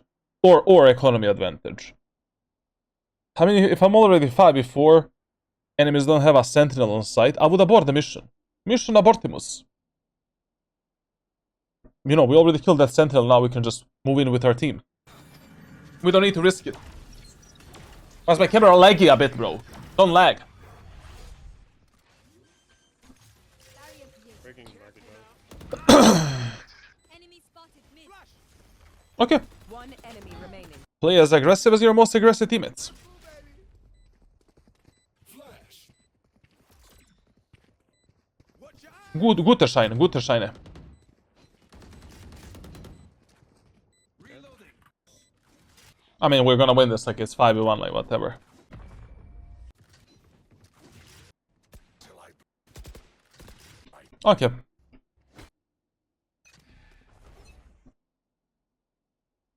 Okay, in this round, pushing A is totally fine, good idea, whatever. But, I don't know. Like, usually when you win 2 or 3 rounds in a row, on same site, and you notice that enemies are rotating super fast, doing a fake is such a good idea. Especially in these lobbies where players have, you know, small brains. It depends what type of teammates you have and if they want to listen and stuff like that, but... Up his man. forever. Shadows traveling. Your utility... This is something that you can focus on the attacker side. Like, there's a few mistakes that you're kind of making, and that I can kind of pre-assume that you're making in the future, on other maps and in future games. So the first thing that you can take a look at is when you're aggressive and when you're passive. And that is the first thing that might be a problem for you, and why you have less success on the attacker side. Like, you need to find a better balance there. Second problem is, on a macro level, you can maybe navigate your teammates a bit better. Depending on team compositions, previous rounds, stuff like that.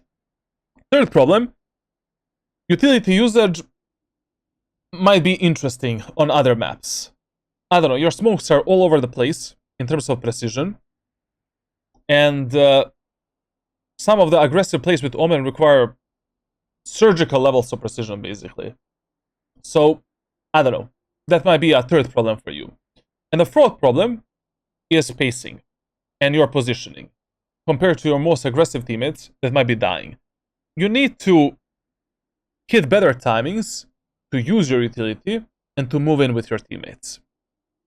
I mean, if you're already using fast utility that is not based on precision, at least you should be ready to play with this motherfucker, you know, like moving into the site, like this Phoenix.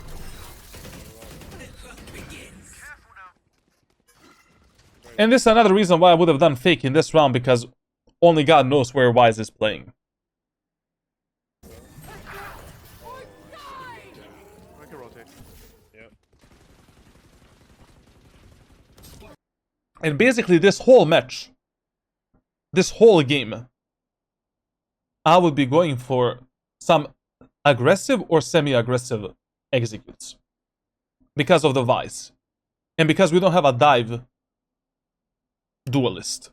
Dive agent. Every round, I will be going for some aggression or semi-aggression. Like I will be going in second. You know, let the Phoenix go first and then I'm teleporting in. I'm ready to teleport. And every bomb set in Valorant has some kind of a position where you're super safe to teleport into. Down A. If you if you use your smokes and paranoia in a right way. 114. Blinding. I have the spike. Base.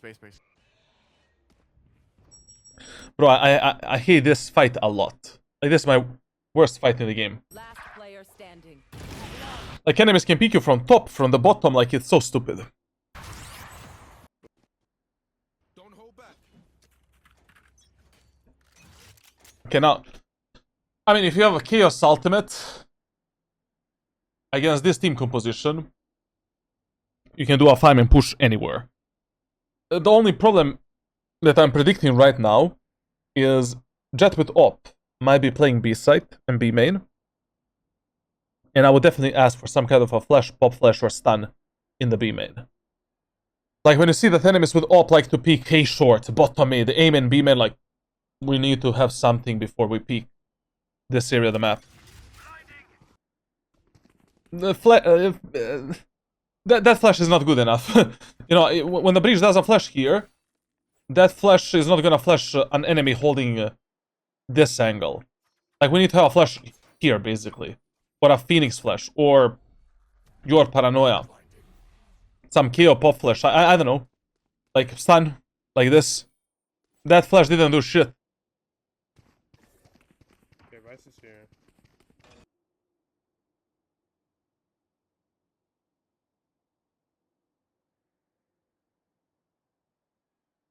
Okay. Personally, I would not be ready for this.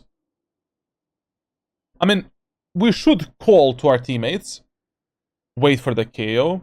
KO is gonna ult. Let's push together. You know, wait for the KO to come back from being AFK, and then we push. But, my brother, Phoenix. No, this, I don't know. There's no compensating this, to be honest. Like, what I would do right now, I would definitely use a paranoia. You know, to help him out a bit. And maybe ultimate at the backside. But I will not use the smokes.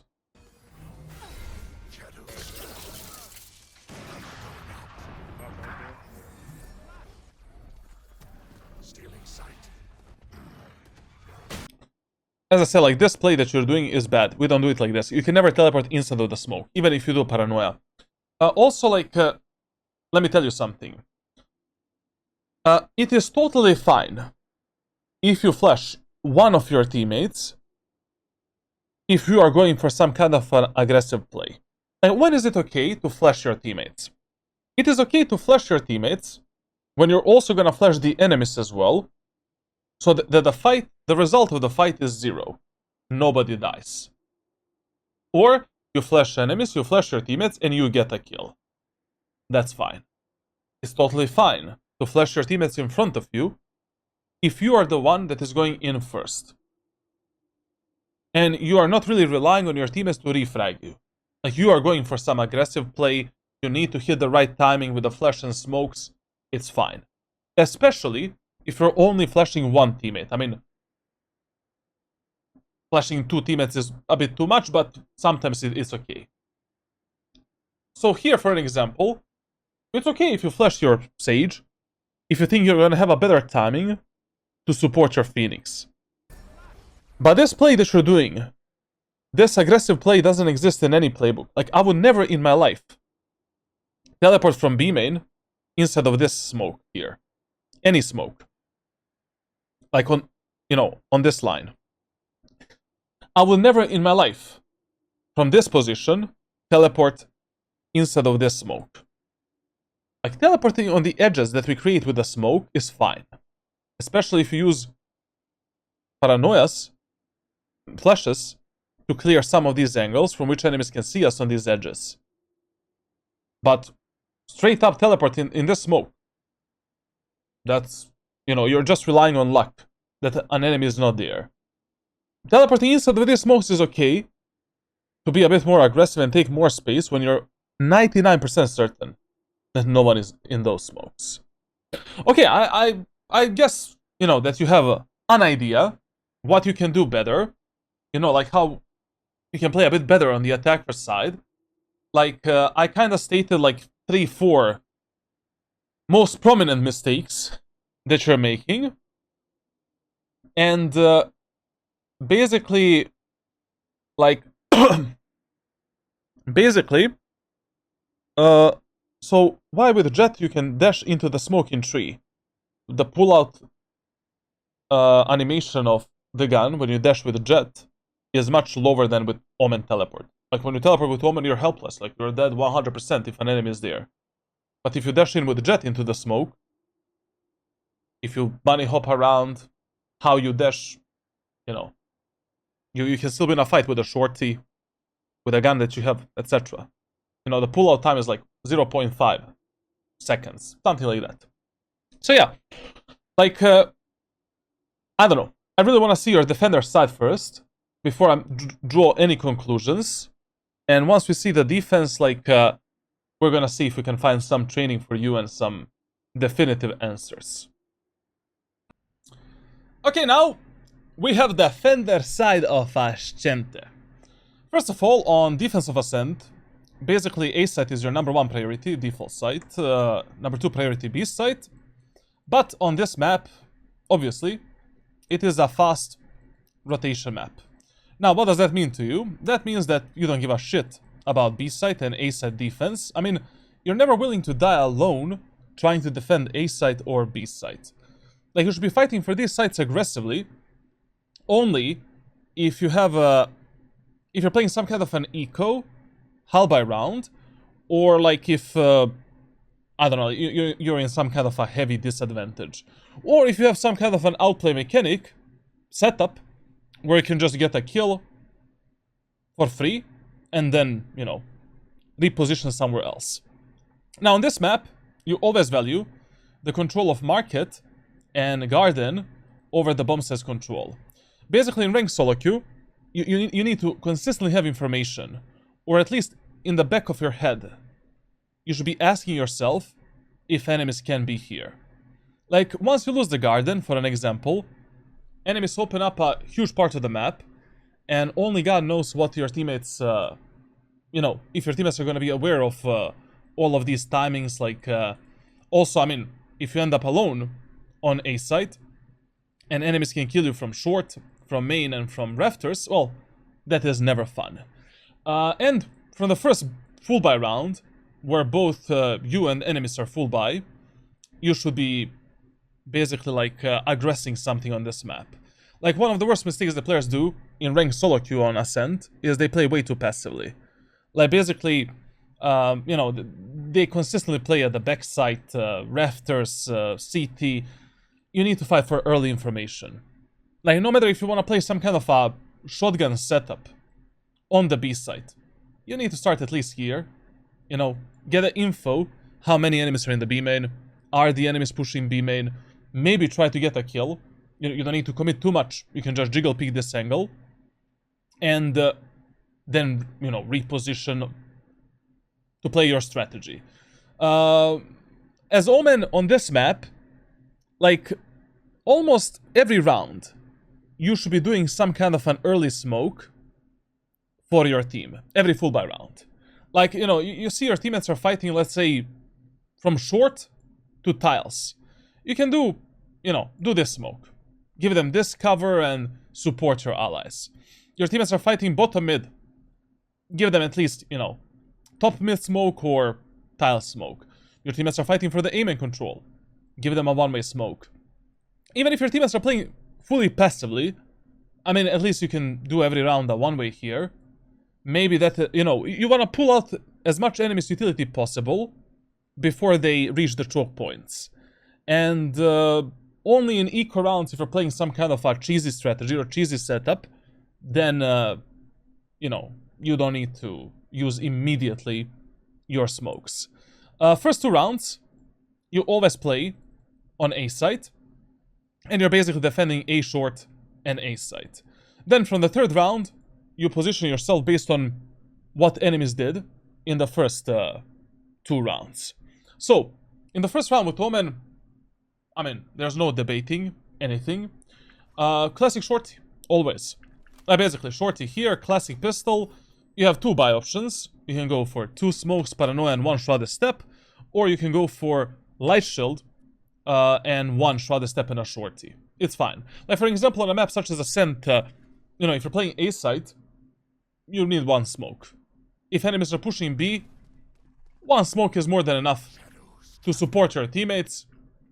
You don't need 2 smokes anyways, especially not in low elo and medium elo lobbies. But it's really up to you. You know, like, you can do whatever you want. Like, any of these 2 buy options are fine when you're playing this setup. Now, you're just waiting for the enemies to make the footsteps, you know, in the aiming area of the map. You're doing a cubby position smoke, and through this smoke, we're fucking up the enemies as they're coming in. After a kill, after that duel, you can reposition into the enemy smoke, you can teleport somewhere back on the bomb site, you can put, you know, go across, try to get more kills. Really depends, you know, if you don't have any teammates defending A site with you, after you get a kill with a short, you just get back into the enemy smoke, reset yourself, and play the retake with your teammates. Now, our friend is trying to do exactly this, and his question on Discord when he submitted a VOD was like, how do I play around you know, how I dodge enemy's utility through the smoke. I already covered that topic. Like, basically, you just need to develop a feeling for timings. You know, like, every piece of utility in Valorant has the same vision as a player. Like, you need to hit this timing to move in and out of the smoke. When that piece of utility doesn't see you, cannot reveal you. Practice, you know, like, when you do this strat 100 times, at some point you will realize how to actually abuse this smoke setup and when you should go in, when you should go out, all of that stuff. When it comes to the enemy team comp, like, their biggest weakness is generally that, you know, they only have Tejo as an initiator, and his drone, you know, it's not as useful as Sova drone. So basically, once you destroy the Tejo's drone, enemies are kind of fucked. You know, like, this team composition doesn't have that much recon utility to actually execute the bomb sites. So the whole point, I guess, this team comp is gonna be to not give them the main areas of the map for free. Like, we really want to make them waste as much utility as possible before they start executing the bomb sites. Of course, in the first round, we don't need to play aggro. You're right. Okay, very good. Shadows traveling. Solid smoke, I mean, solid timing for a smoke.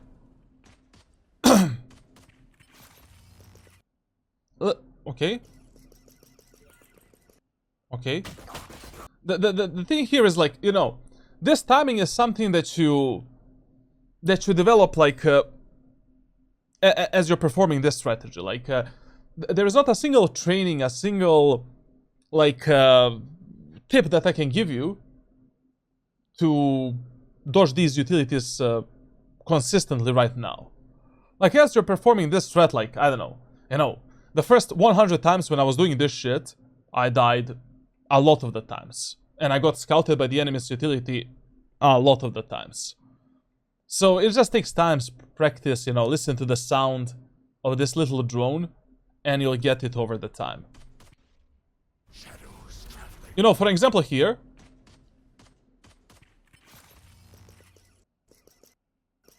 like, you know, already somewhere at this moment,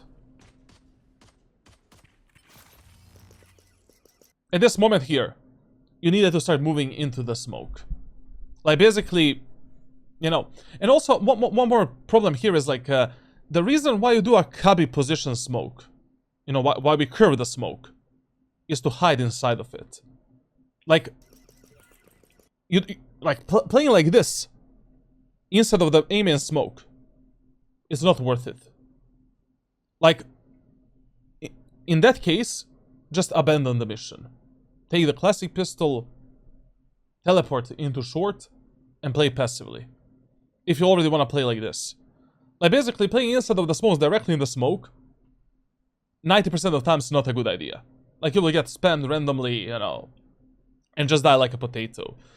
And when you're doing this smoke, you really want to make this cubby a bit more like, a bit wider. So you have more space to play there essentially. Like this is how the smoke should look like. And basically it gives you all of this cover here. So even if the drone scouts you, when the enemies are spamming, I mean, they cannot hit you there. Like, it's impossible. Like, you're all the way here. You still see the enemies moving in. You should be strafing in and out. And based on the enemy sound, you can occasionally peek in to see if enemies went into the smoke. Comes with time, comes with practice, like, you know. If you think you missed the timing to dodge that piece of utility, and if you think that that utility scouted you, abandon. It's totally fine if you abandon the mission. If you don't force it, at least in this first round.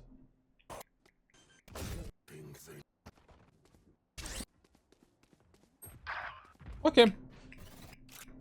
Now in the second round, as I said, like, no matter how the first round goes, play on Ascent again.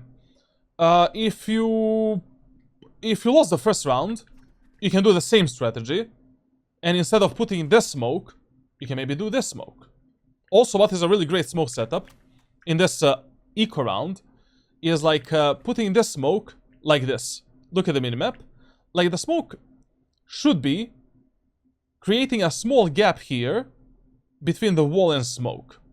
A lot of the players, they think they can actually pass this smoke by doing this, you know, especially low elo players. But you actually see the enemies crossing, you know, that side. And your job is to play instead of this corner, here, with a shorty. And since you're playing an eco round, in eco rounds your job is basically to trade yourself for as many kills as possible before some of your teammates start dying. And it is totally fine if you play a bit more like a kamikaze. So essentially, you know, if Tejo comes here to drone, pop out, kill the Tejo. It's fine. You know, basically, it doesn't matter. Like, even if you die, it's okay. We're building ultimate, we're damaging the enemy's economy, and your teammates have much higher chances of winning a 4v4 eco round rather than winning a 5v5 eco round. Obviously, like, you know, you can also dodge the Tejo's drone with this smoke as well. You can move in and out and dodge any recon utility. It's all about the timings. And, you know, that's it.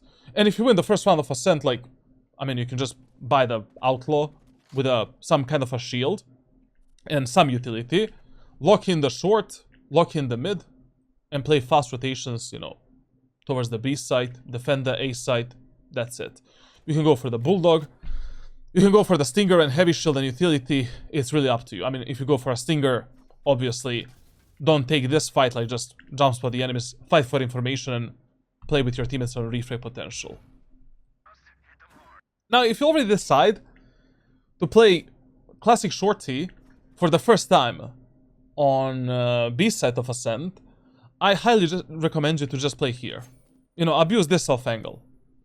Like, I mean, you can try to outmaneuver the enemies around this smoke. Okay, you know, you can do the smoke like this. Hide here. And now, once again, dodge the enemy's utility. Also, with this smoke, you can wrap the enemies. Push towards them. It's fine. You know, you can play like a kamikaze. Totally fine. Just, you know, you can get some very easy free kills. Like, you drop a shorty right here, get a classic pistol, fight for the information first, bait the enemies a bit, destroy the Tejo's drone, do the default smoke, pick up the shorty, drop the classic here, wait for the enemies to be in the speedway. Once the enemies are pushing the speedway, we continue fighting them.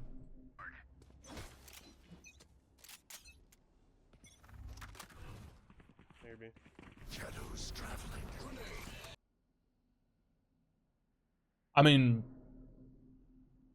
this is a bad idea. Like, basically, you need to play around that right side of the smoke.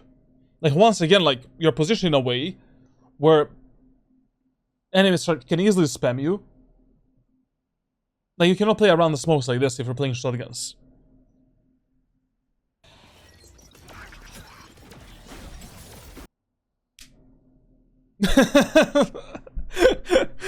Well, KO is our teammate. Unlucky. Actually, we won this round. I mean, to be honest, like, even if the enemy said a KO, like, you're not gonna shoot that knife.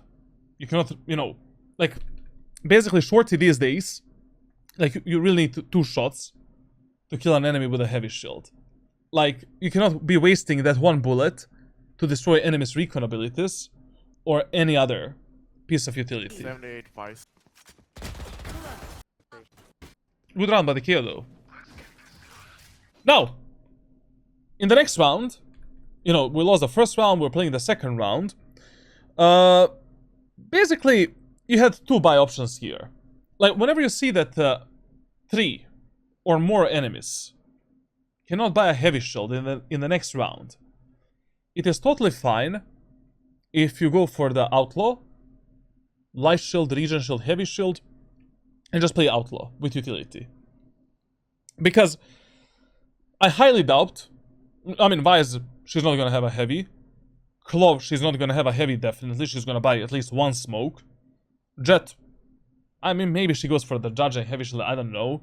Like, Tejo is also gonna probably buy some utility and like 99% of players that are diamond and above will prioritize utility over the shields with this type of economy. Just fucking body shots, you know, you don't need even to aim. Good positioning, body shots, 2 free kills in the pocket, that's it. And in this next round, playing on A side, good idea. Enemies are going A, B, C, D, E, F, G in the first 2 rounds. And, yeah, like, we should be playing A side. Just the problem here is that your Phoenix is playing aggro. Like, basically, at the start of every round on Ascent, like, your eyes need to be glued on the minimap. Like, if you already see that your Phoenix, without the comms, is looking towards this barrier, chances are 90% that Phoenix is going for some aggressive play. I mean, he's going to be fighting for aiming 1,000,000%. Like, 1,000,000. So, you know, we need to fight with him, unfortunately. Basically, you know, you cannot play passively if your teammates want to fight aggro. Especially when you're playing Omen. Start in the short. You know, I mean, not in the short, start in the main. Like, in this next round, chances are much higher that enemies will go on A. So I will be starting around here, giving this Phoenix a one-way, baiting the shit of my Phoenix, you know, waiting for his flash, for his contact, peeking together with him, making sure that he stays alive, fighting together, and then putting my focus on short or wherever else enemies might be going.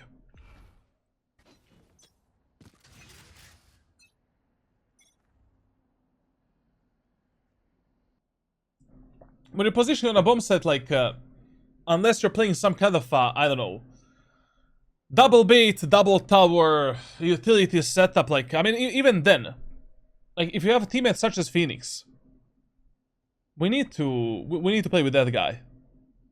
You cannot lose this guy, and you're playing passively with your breach. And also, you know, what is a really good setup here is like, okay, your Phoenix is holding a flash here. Even without any communication, if I see my Phoenix holding flash here, at least I can bait for that Phoenix. You know, like, I can jiggle pick this angle without the smoke. Enemies are not gonna expect a Phoenix flash, because they're gonna see Omen. They will maybe expect my flash, but, you know, my flash is easy to dodge. Phoenix, not so. So basically, this passive positioning doesn't make any sense if your teammates are gonna play like this Phoenix. Cover going out. This is way too passive. I mean, if you already wanted to play this passive, just play short. You know, your Phoenix is already getting info for you in the aim and area of the map. Get the information on mid. I don't know, like, you know, you can take this angle here, take a small fight, reveal the enemies, you know, get back onto short, hold this. You don't need to fight too much. Maybe jump spot the enemies to see how much space they have taken. Like, what you're doing right now is just wasted time. Like, this time that you wasted, we can use to actually at least gain some information. Where are the enemies? What are they doing? Etc. etc. What's tier 3? Tier 3 sub on Discord. Okay, so the default thing. I don't think it's gonna be A though. And listen, like, the golden rule that you use in these low elo lobbies is that wherever you see your teammates fighting enemies on Ascent, you want to take that fight with them. Like, essentially, on this map, map control generally doesn't matter that much. Like, you just want to pay attention on timings, make sure that you analyze which one of your teammates has the highest chances of dying, you know, who should you play with, and as soon as your teammates pick some fights, especially if that fight is close to you, we need to take that fight. So right now, I mean, if I see my Phoenix fighting Vice in Amen, in this, like, antique round, I need to pick that fight. Just Vice. Sun. Oh, maybe it is. Like, this was mega risky. Like, this was mega risky, like. I mean, this Phoenix could have easily lost that duel. Also, like, another problem in this round is, like, I don't know where are you going. You know, if your teammates are already finding success in one area of the map, and they're already stopping the enemies, killing them, like, at least fill in the gaps that your teammates have made. So for an example here, Sage has the bottom mid control. KO is holding B. Phoenix and Breach, I mean, they already pushed the enemies and took the full aim and control. Short is wide open. And short area of the map is mega important on Ascent. So the bare minimum we should be doing right now is, like, just holding this angle and gathering information. You don't need to fight too aggressive. We are 5v3 against eco enemies. Like, you can try to get a kill here. Then, when you hear the enemies pushing out, you can try to paranoid them, get some kills, you know, go towards your allies, hold the short from here. You get the point. But this rotation here, I just don't understand, like, since none of your teammates actually had any problems, like, and this is why I would have started in A short. Like, A short was the only area of the map that was not guarded. We had zero information, how many enemies are mid, what the enemies are doing. We could have held the tiles, maybe get a kill there. From short, support our Sage as well, with a Paranoia, and just, I don't know, make some crossfire with a Sage. But you literally wasted, like, you know, 30 seconds of a round. Doing nothing. One enemy remaining. Good shake, yeah. Sure. Now, in the first round, enemies went A, second round B, third round mid. In this fourth round, it is a completely 50-50 gamble where the enemies are gonna go. Now, we have no idea if they're gonna go A or if they're gonna go B. If you need to gamble on Ascent, either gamble on the bomb site that was harder for you to defend, you know, where the enemies won the previous rounds, or just play on A set again. You know, you can take aim and control, then leave one of your teammates in aim in, you can reposition towards short, totally fine. But I don't understand, like, what is this passive positioning on a semi-aggressive map?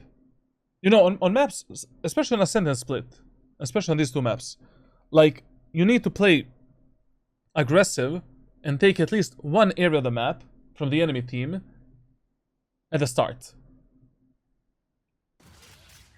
And if you already have Breach and, you know, Phoenix fighting for aim in, give them a one-way smoke and you can play with them.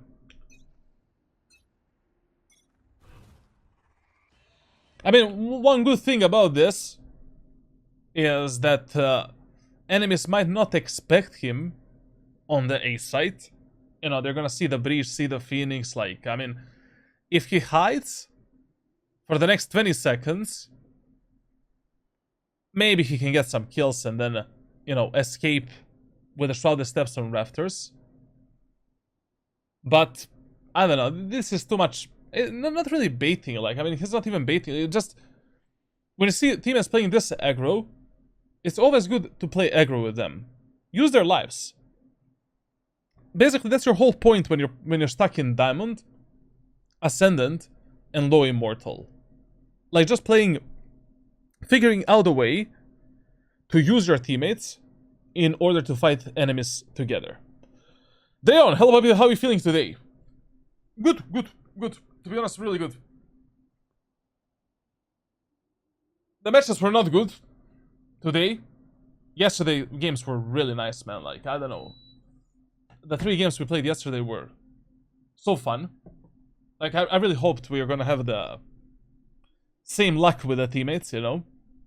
Where the games are enjoyable, but we played 3 out losses, essentially.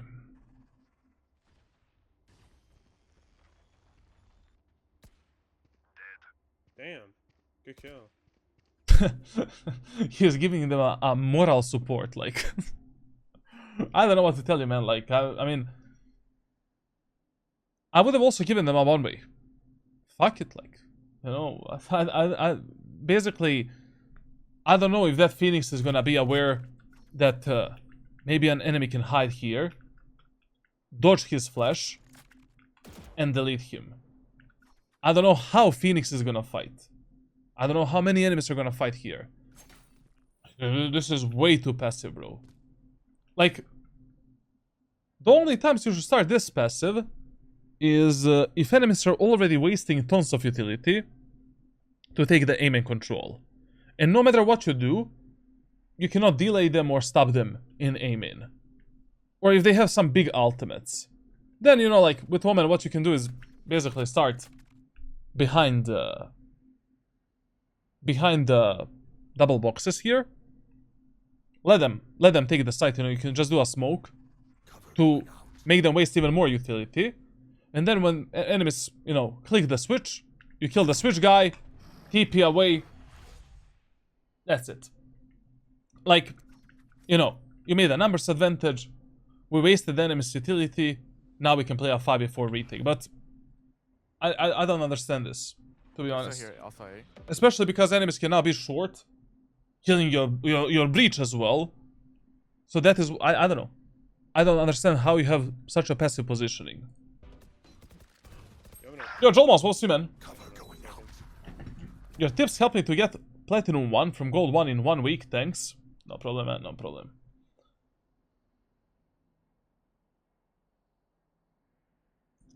No problemo.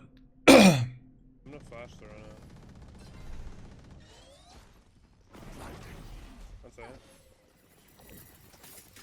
I don't know. Like, this is just way too passive. Like, your whole point in this elo is, like, what should be your main focus of your gameplay? Using your teammates to fight enemies together and just trading the numbers on defender side. Like, if I already have teammates that wanna fight, that are aggressive, amazing. Fucking amazing.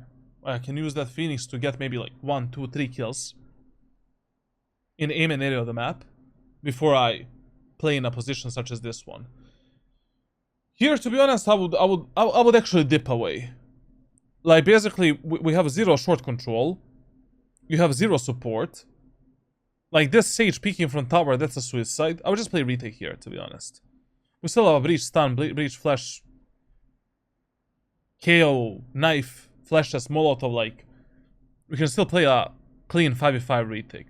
Like, jump, teleport in the smoke, and get out. Especially now. You know, you get this type of a kill from a fully on passive gameplay, and you're alone in the site. Later. Let them plant the spike. Doesn't matter. Play 2-2 retake. You win the round.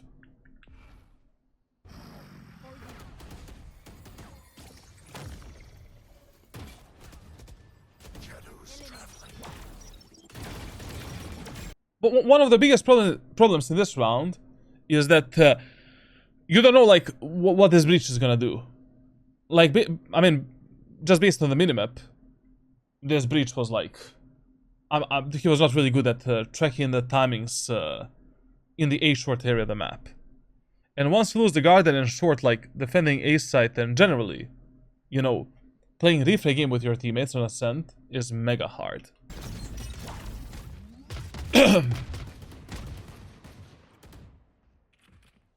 Oh, he has Odin. He has Odin. One suppressed. Still in. Cover going out. 88. Okay, let me give you one tip. When you have true numbers advantage, so for an example, you're 4v2,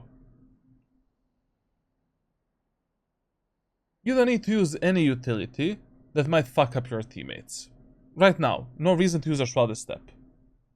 No reason to use a smoke. And once again, your whole... You can literally narrow down your gameplay just to the pure refrag game. Like, instead of doing any piece of utility right now, just follow the KO, you know, or follow the breach, and play with them. Suppressing. One suppressed. Still in. Cover going out. 88. Like, for example, right now, when your KO decides to do this, you need to be ready to refrag him. We cannot let the KO get another 1v1 with the enemy buys, and then we end up 2 versus 2 from 4 versus 2. Flash. I told you. I don't know. Like, I really don't know how you even have like 76% KST, to be honest. Like, this is not a good team play. At least not good ranked team play. Like, even if you give your teammates some comps to play slow, play passive, play this, play that, like, you're always doing what your teammates want to do. And you're always there to support them, to refrag them, to use their life. If your KO wants to gets in a smoke, you get in a smoke with a KO as well. Wait for him to get the first contact. And just, you know, maybe you're gonna make him live a happy life. Maybe you're gonna refrag him, I don't know. But at least we're not gonna be 2 versus 2. Or it will be 2 versus 1. And then we can play with Sage. Respect wine. Coming A. Here I really hope that Vice... To be honest, like here, I would actually not destroy this flash. To give out my position. I would actually like... I would actually dodge this flash, you know, turn around, and try to kill Vice and Tejo from this spot. Like, maybe they don't know where I am exactly. Shooting the flash would fully reveal my position. 2 people swinging you.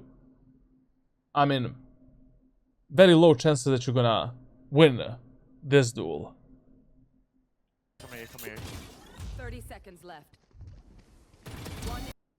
But if enemies are fully unaware, you know, and I don't know, like, I don't know how that Tejo Enemy remaining. didn't check the right side. Spike down A. Left. 1 enemy remaining. This idea to reposition was okay. Just like, you know, the way that you drop down and timing was stupid. I mean, as soon as you kill the Tejo, 30 seconds left. 1 enemy. you should have immediately dropped down instead of, you know, doing this small peaks and drop down behind the cover. Down A. But okay, Stand. overall, like, I don't know, your team play game on defender side can be much better. Like, you're starting way too passively. Your teammates are fighting aggressively. This was crazy round. Crazy. I watched your video about choosing main agent and you said that if you main Omen, best experience is learning other movement agent. Can you explain why? I want to try Gecko or Phoenix. Jet rays are too hard. It's really up to you. I mean, if you're already maining Omen, you can try Gecko and Phoenix. Why not? It's okay. It's okay. The thing is, like, if you're already mastering Omen, mastering Jet is gonna be much, much easier for you. Because executes are quite identical. Timings are also, you know, similar. Outplays are similar as well. Just, I mean, you have 2 completely different kits to work with. I mean, not different, like, similar kits, just different way of using them. But it's really up to you. Like, you know, having Omen as a main, then playing Gecko or Phoenix, fine. You know, all 3 of these agents are okay for the rank grind. I'm thinking about learning to play Veiley for rank solo queue. What are your thoughts? I coached 3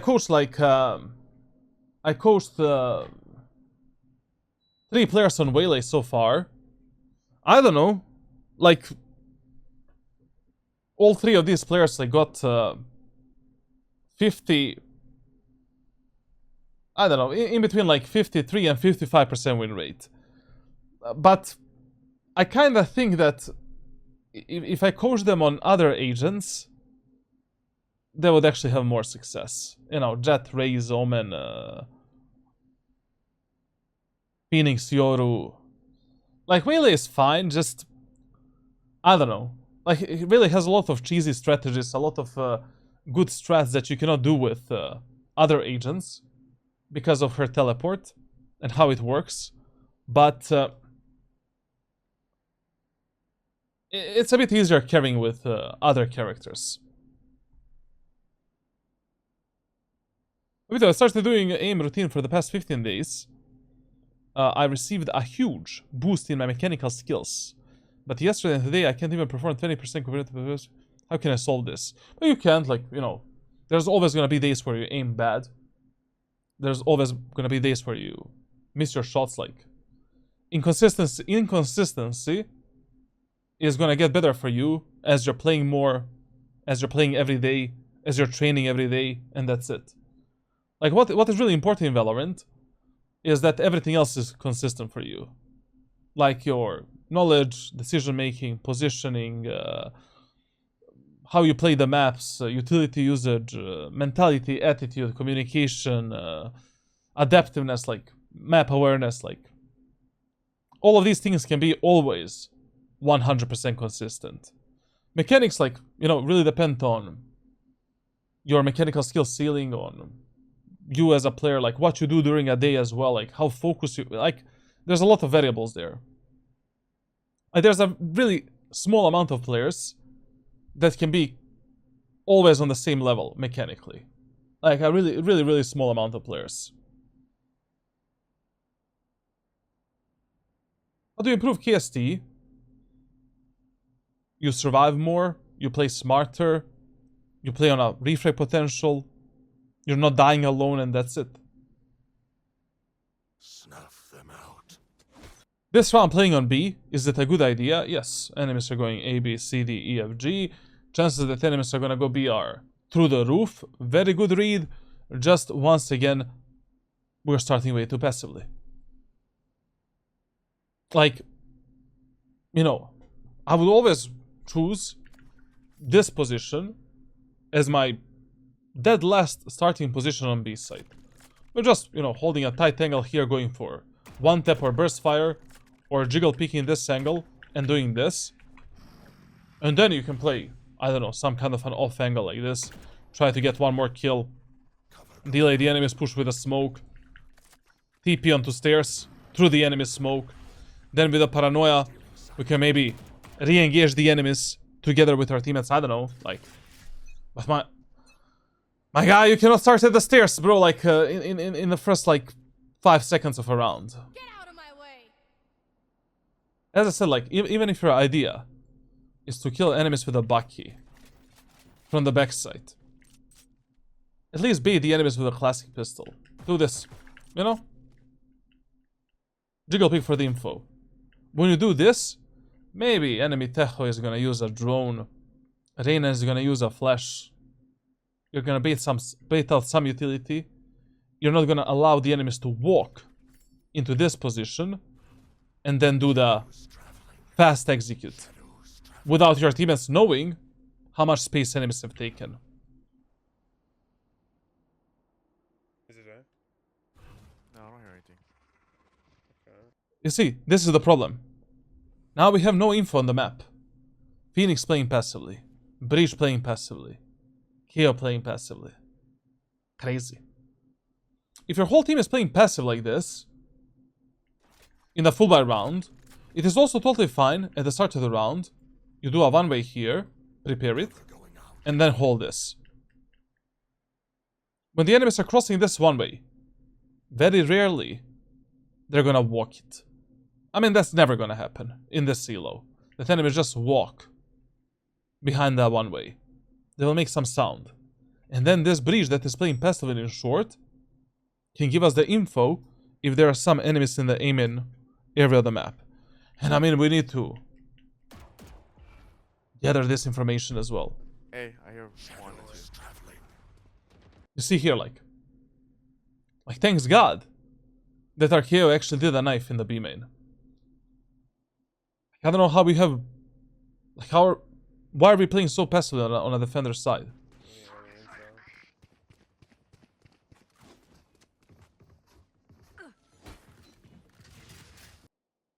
And to be honest, like, once again, this team composition from the enemy team is kind of shit, even on the attacker side. I mean, they still have nothing to take the aim and control. Vice Flash we can destroy. Tejo drone we can destroy. If we make the Tejo waste his guided salvo, even better. I mean, then he doesn't have guided salvo for the bomb set executes. Crazy. Mid, I have mid. Just mid. Oh yeah, already up my game. Like, you know, only because how we started the round, now we gave the enemies full market control, full B-man control. Like, we cannot play like this. Like, I don't know, like, if your breach is already playing alone on short, defending A site, tell him to at least, like, jump spot the A short. You know, breach, brother, jump spot this angle. Give us the info if some enemies are mid. I don't know, like, I gave you a lot of solutions for this problem. Like this was crazy round.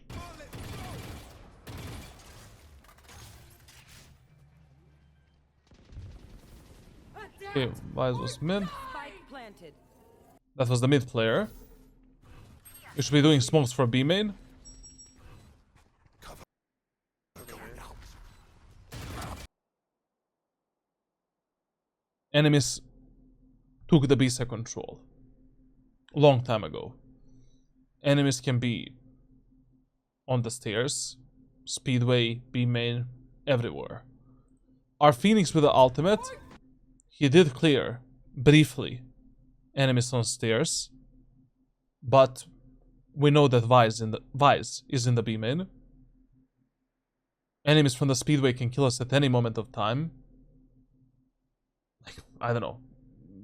That's more like a map unawareness than anything else. Like, I don't know how you're not ready for a fight in the stairs. But even on the attacker side, like, I feel that your map awareness can be a bit better. So probably like one part of the training that I'm gonna share with you is gonna focus on better map awareness. Going out. Stairs. Remove. Tree. Nice. Ultimate is ready. Last player.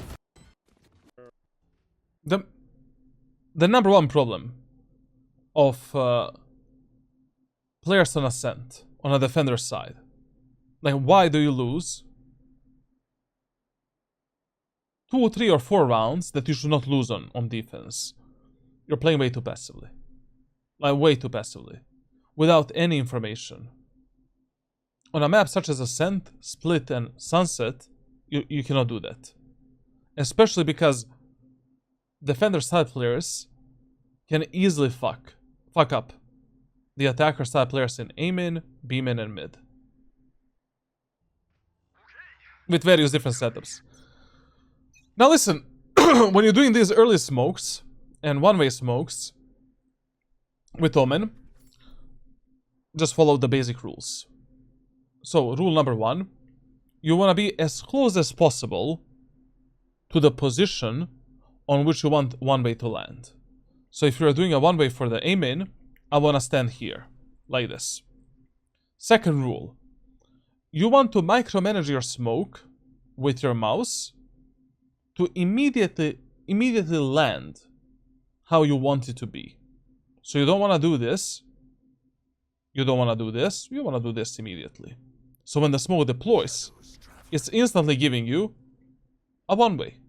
There's no floating time. There's no, like, you know, there's no, like, wasted time in this utility usage. Cover going out. This play is crazy. Like, you cannot do this. Like, if you're going into vines, you need to go by walking. Like, if you do this, Cover going out. enemies in the A main can clearly hear that you're jumping into the vines. I mean, there's no point playing in this position if enemies know 100% that you're playing in this position. Absolutely no point. And then you decide to play dumb and play passively here. How do you know that enemies didn't hear you? Like, this is crazy, man. You just remember that you cannot do this. You know what you can do, like, for an example, you can do some double bait, triple bait setups. Like, I don't know, like, you know, you can play here with your Phoenix, with this one way, get a contact with the enemies, then teleport into vines. You know, abuse the sound distraction to teleport here. Like, you know, when there's a lot of gunshots, utility being dropped, you paranoid the enemies. Okay, TP here. Then, on the second fight with the enemies and Phoenix, we can take a fight. We can maybe paranoid the enemies. And then take a fight, and then, you know, get out. Let's go on to the bomb site. Going out.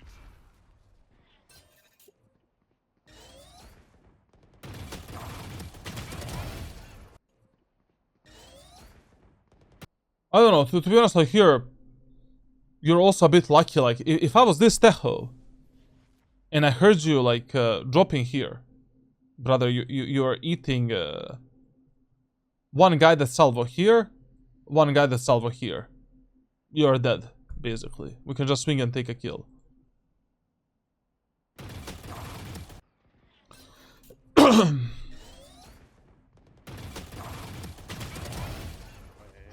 kill. Still main, still main.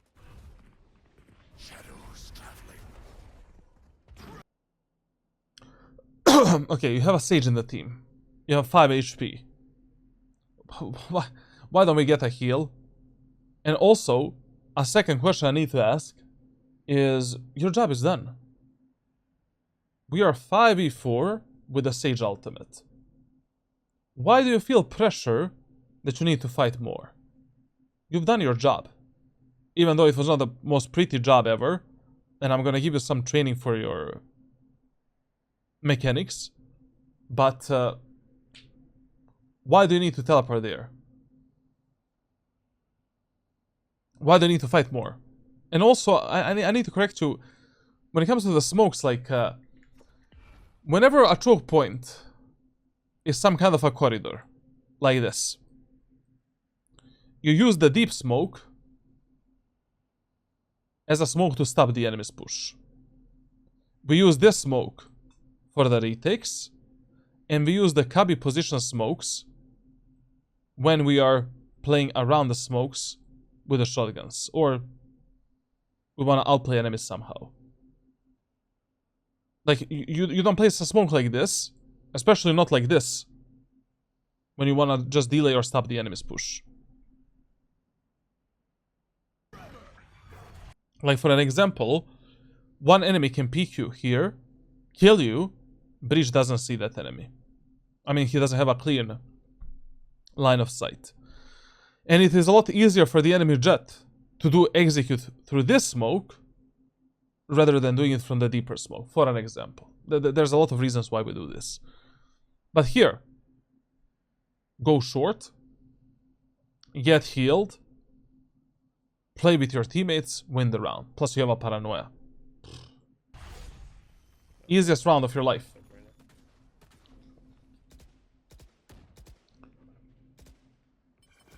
Having arm. Not on side. Cover going out.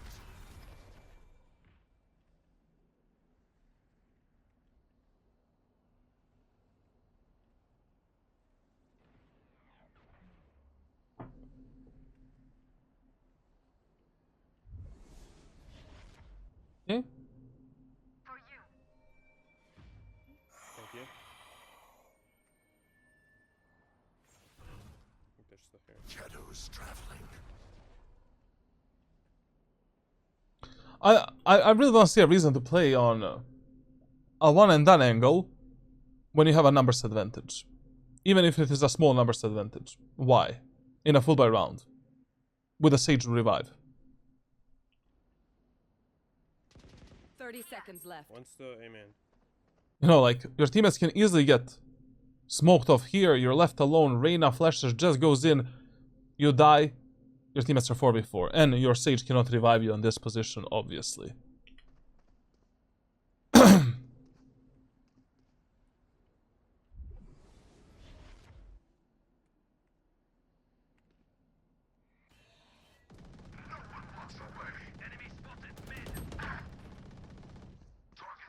10 seconds left. And also, this is another problem. You already played on this spot in the previous round. Also, you did the shrouded steps from this position. Like, if I'm not pressuring you, and I hear the shrouded steps close to the A-main, I'm gonna naturally pre-assume that maybe you teleport on some of these elevated spots. And if I don't see you, you know, here, here, and here, I'm gonna clear upper. I don't know, like this whole round you should have played, like, I don't know, you have such a passive solistic mindset. And that is something that you need to change on both attackers and defender side as well. As on defense, we cannot play like this. In Diamond Ascendant Low Immortal and Platinum Elo. Like, you You need to prioritize refrag potential, staying alive, understanding when your job is done. I mean, your job was done here. At minute 1:30, 1:30. Even though, you know, this was a stupid fight and we could have fought with a paranoia, we could have waited for the enemies to be here. You know, jumping into this position was not... I explained everything. Here, your job is done. Go short, keep the short control, get healed. That's it. Like, you're complicating your rounds for no reason. Left. I mean, you are putting yourself in a disadvantage from the start. Like, this round was an unlosable round. With a Sage revive, with a Sage heal, with a 5v4 numbers advantage, KO ultimate, breach stun, breach flash, breach aftershock. Your paranoia. This round was unlosable. Like, with so much utility, we can also just leave the site. Give it to the enemy team, who cares, you know? And just play a retake. Jaja, okay.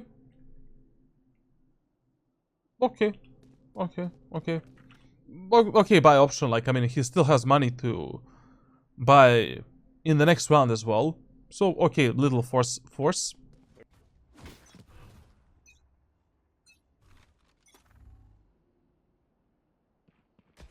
Once again, as I said, like, even if no matter what type of setup you wanna do on B side, it literally doesn't matter. You need to start like this. Minimum. Bait the enemies a bit, you know, go for just one shot, I don't know.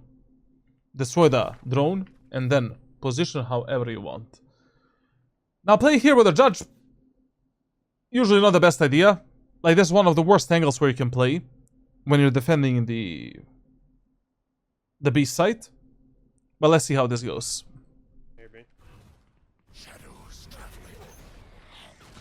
And this smoke... a really bad smoke. I mean, not bad, just a much better idea to do this, essentially. Like, leave your... you know, give yourself a small gap here, and just play around it. You can dodge the enemy spam, dodge the enemy's utility. If the enemies are doing this, they are fucked up. Like, you know, easy kills for you, like... And especially how you're playing around this smoke is a suicide. Like, literally, enemies can spam you easily, destroy you, basically, like.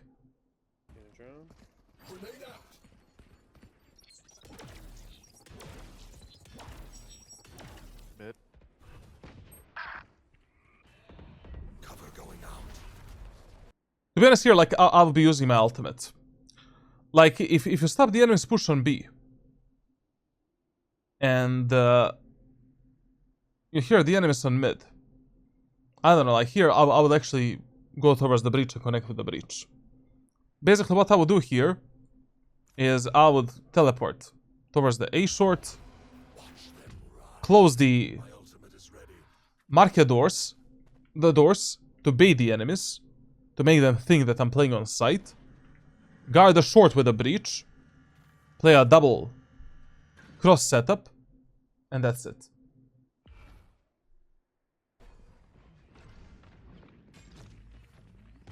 But I mean, if you hear the enemies are pushing a market, of course, don't do that. As I said, like, I'm not a fan of this smoke. Like, basically, when you do the smoke this shallow, and no matter how smart or how dumb are the enemies, I mean, if enemies see a smoke like this, very rarely they're gonna push into that smoke. You know, like, that's already, it's already too much. But when a Platinum, Diamond, you know, like, Ascendant player sees a smoke like this, chances are much higher that they're gonna bait it. You know, they're actually gonna get into the smoke and try to execute a site. And that maybe they're not gonna expect you in the smoke. When I buy a VOD review, how long will it take you to review it, by the way? Week. 7-9 days. Mark, mark, Mid, mid, mid, mid, mid.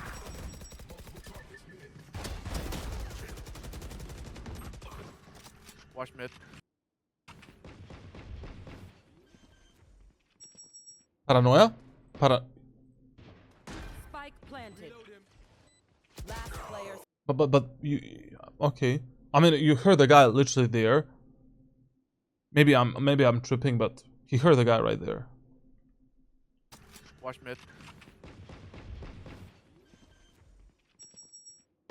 Yeah, I mean, if an enemy is already that close to you, and you have a paranoia to fuck him up, like I really don't see a reason why not to do it. Let's have some fun. The hunt begins.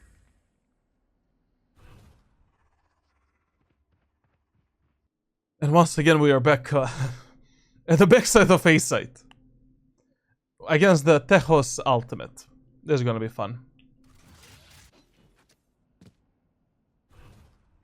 Shadows traveling. tree. This is gonna be cinema. I don't know. I mean, I know. Like, the main mistake of your defense is of Ascent. You're way too passive, and this cannot be your starting position. This can be your third position, fourth position, you know, like, you're starting on A side. Okay, we can start with a one-way. We can wait for the enemies, you know, you don't need to fight with a one-way. We can wait for the enemies to cross. They are here. You paranoid them. You take this kill, go back. Maybe, you know, this can be your second position. Take a kill. Then you can maybe, I don't know, fake Shrouded Step or actually use the Shrouded Steps, like, I don't know, go below the site, like. But starting backside, but you're not playing Cypher. And even if you're playing Cypher, like, it's stupid giving so much space to the enemy team. And listen, if the enemies are pushing through both through short, and there's a chance for enemies to be in the Omen as well, you can never be in this position ever. You know what is okay doing in this situation? Like, you have teammates fighting in A short here. It is totally fine if you use a smoke like this, teleport in the smoke, close the doors, and fight with your teammates for short. Like here, if you kill this cloth, we are still 4v4. We still have a Sage ultimate. We still have a chance to win this round. But now if Breach dies, and enemies start pinching you from aim in, and short as well, God help you. If you die as well, which is even worse, then Breach is fucked. 120 healed. Standing. How did they win this round? 120 healed. Ah, just aim at her clavicle. You got a kill on mid. Good tree. Breach the Odin Minister, huh? Spike down A. One enemy remaining. Could be getting heavy. Seconds left. Actually, they lost it. That's pretty good. Focus more on defending the short area of the map. Use the doors to bait the enemies. Focus on defending the garden. Don't start so passively. On this map, even if you're playing Omen, one really good idea is to maybe save some money for Operator. Especially when you notice that enemies are not taking the main control with utility. Like enemies are just swinging tiles. A main, B main, or mid in general.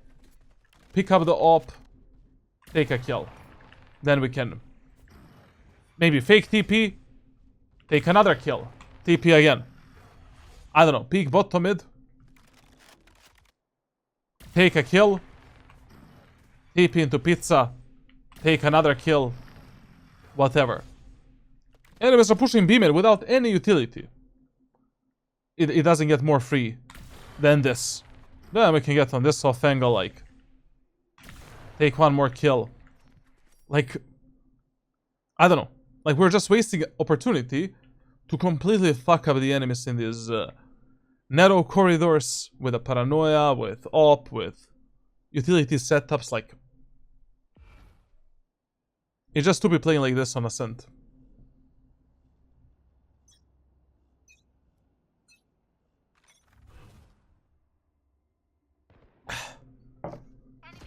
Shadows traveling.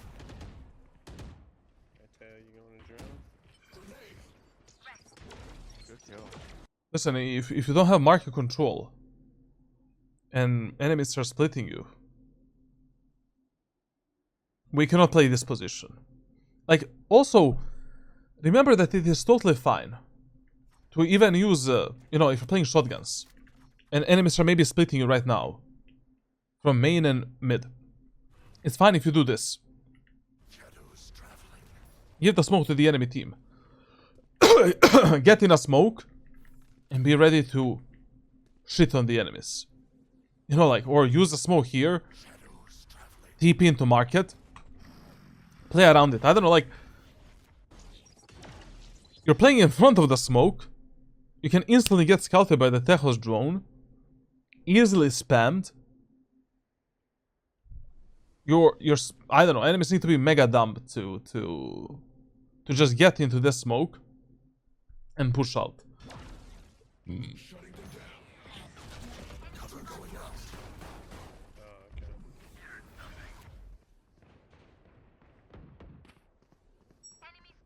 Flashbang.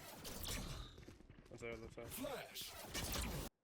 And also, listen, man, like, if you wanna push through this beam and smoke, Cover going always check left side completely, and then let's move forward. An enemy could have been behind you. I mean, right now, an enemy cannot be behind him because we heard that all three enemies are, you know, here. flashbang. What's that left side? Flash.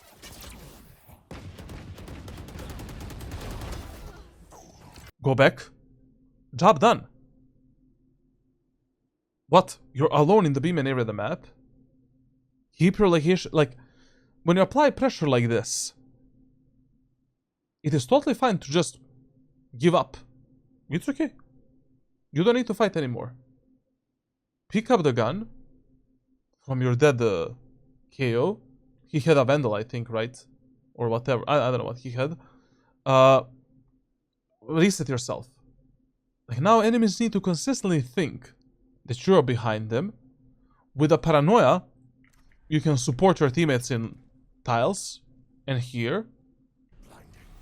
And just keep your location a secret. With a smoke, we can delay the enemies even more. Wait for our teammates to pinch them, or we can slowly rotate towards our teammates, keep our location a secret, and just play a clean refray game. Your job is done.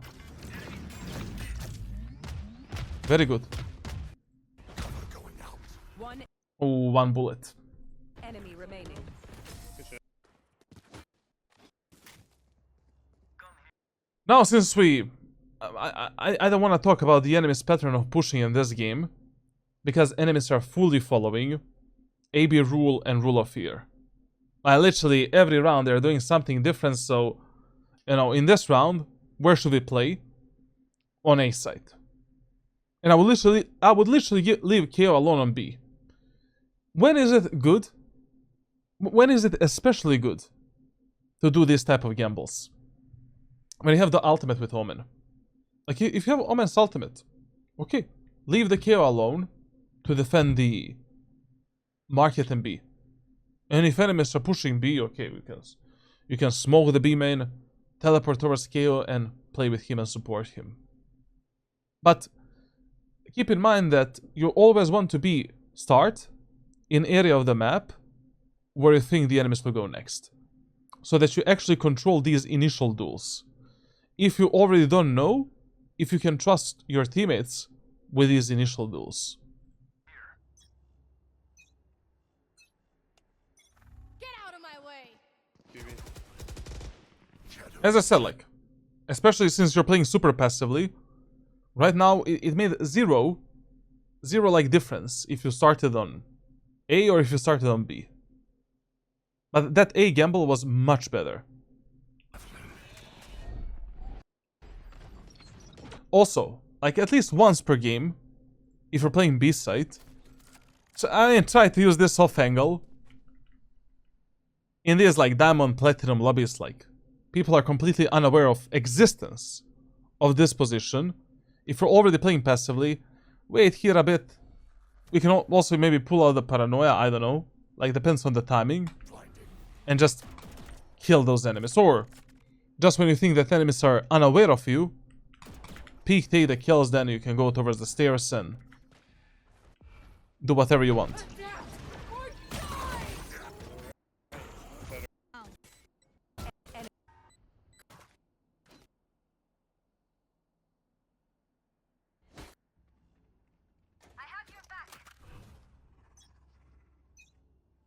We talked about this. Cover going out.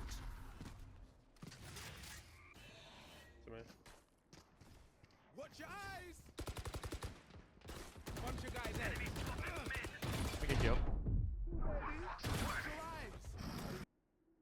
I mean, you know, since enemy Tejo is stupid and I mean he's not using any utility to take aim and control. Okay, I mean you had a Phoenix now to fight with him, but yeah, jumping into that into vines and making so many footsteps, not the best idea. You need to walk into that spot. One enemy remaining. Spike down A. Actually, good awareness there. Okay, man. Basically,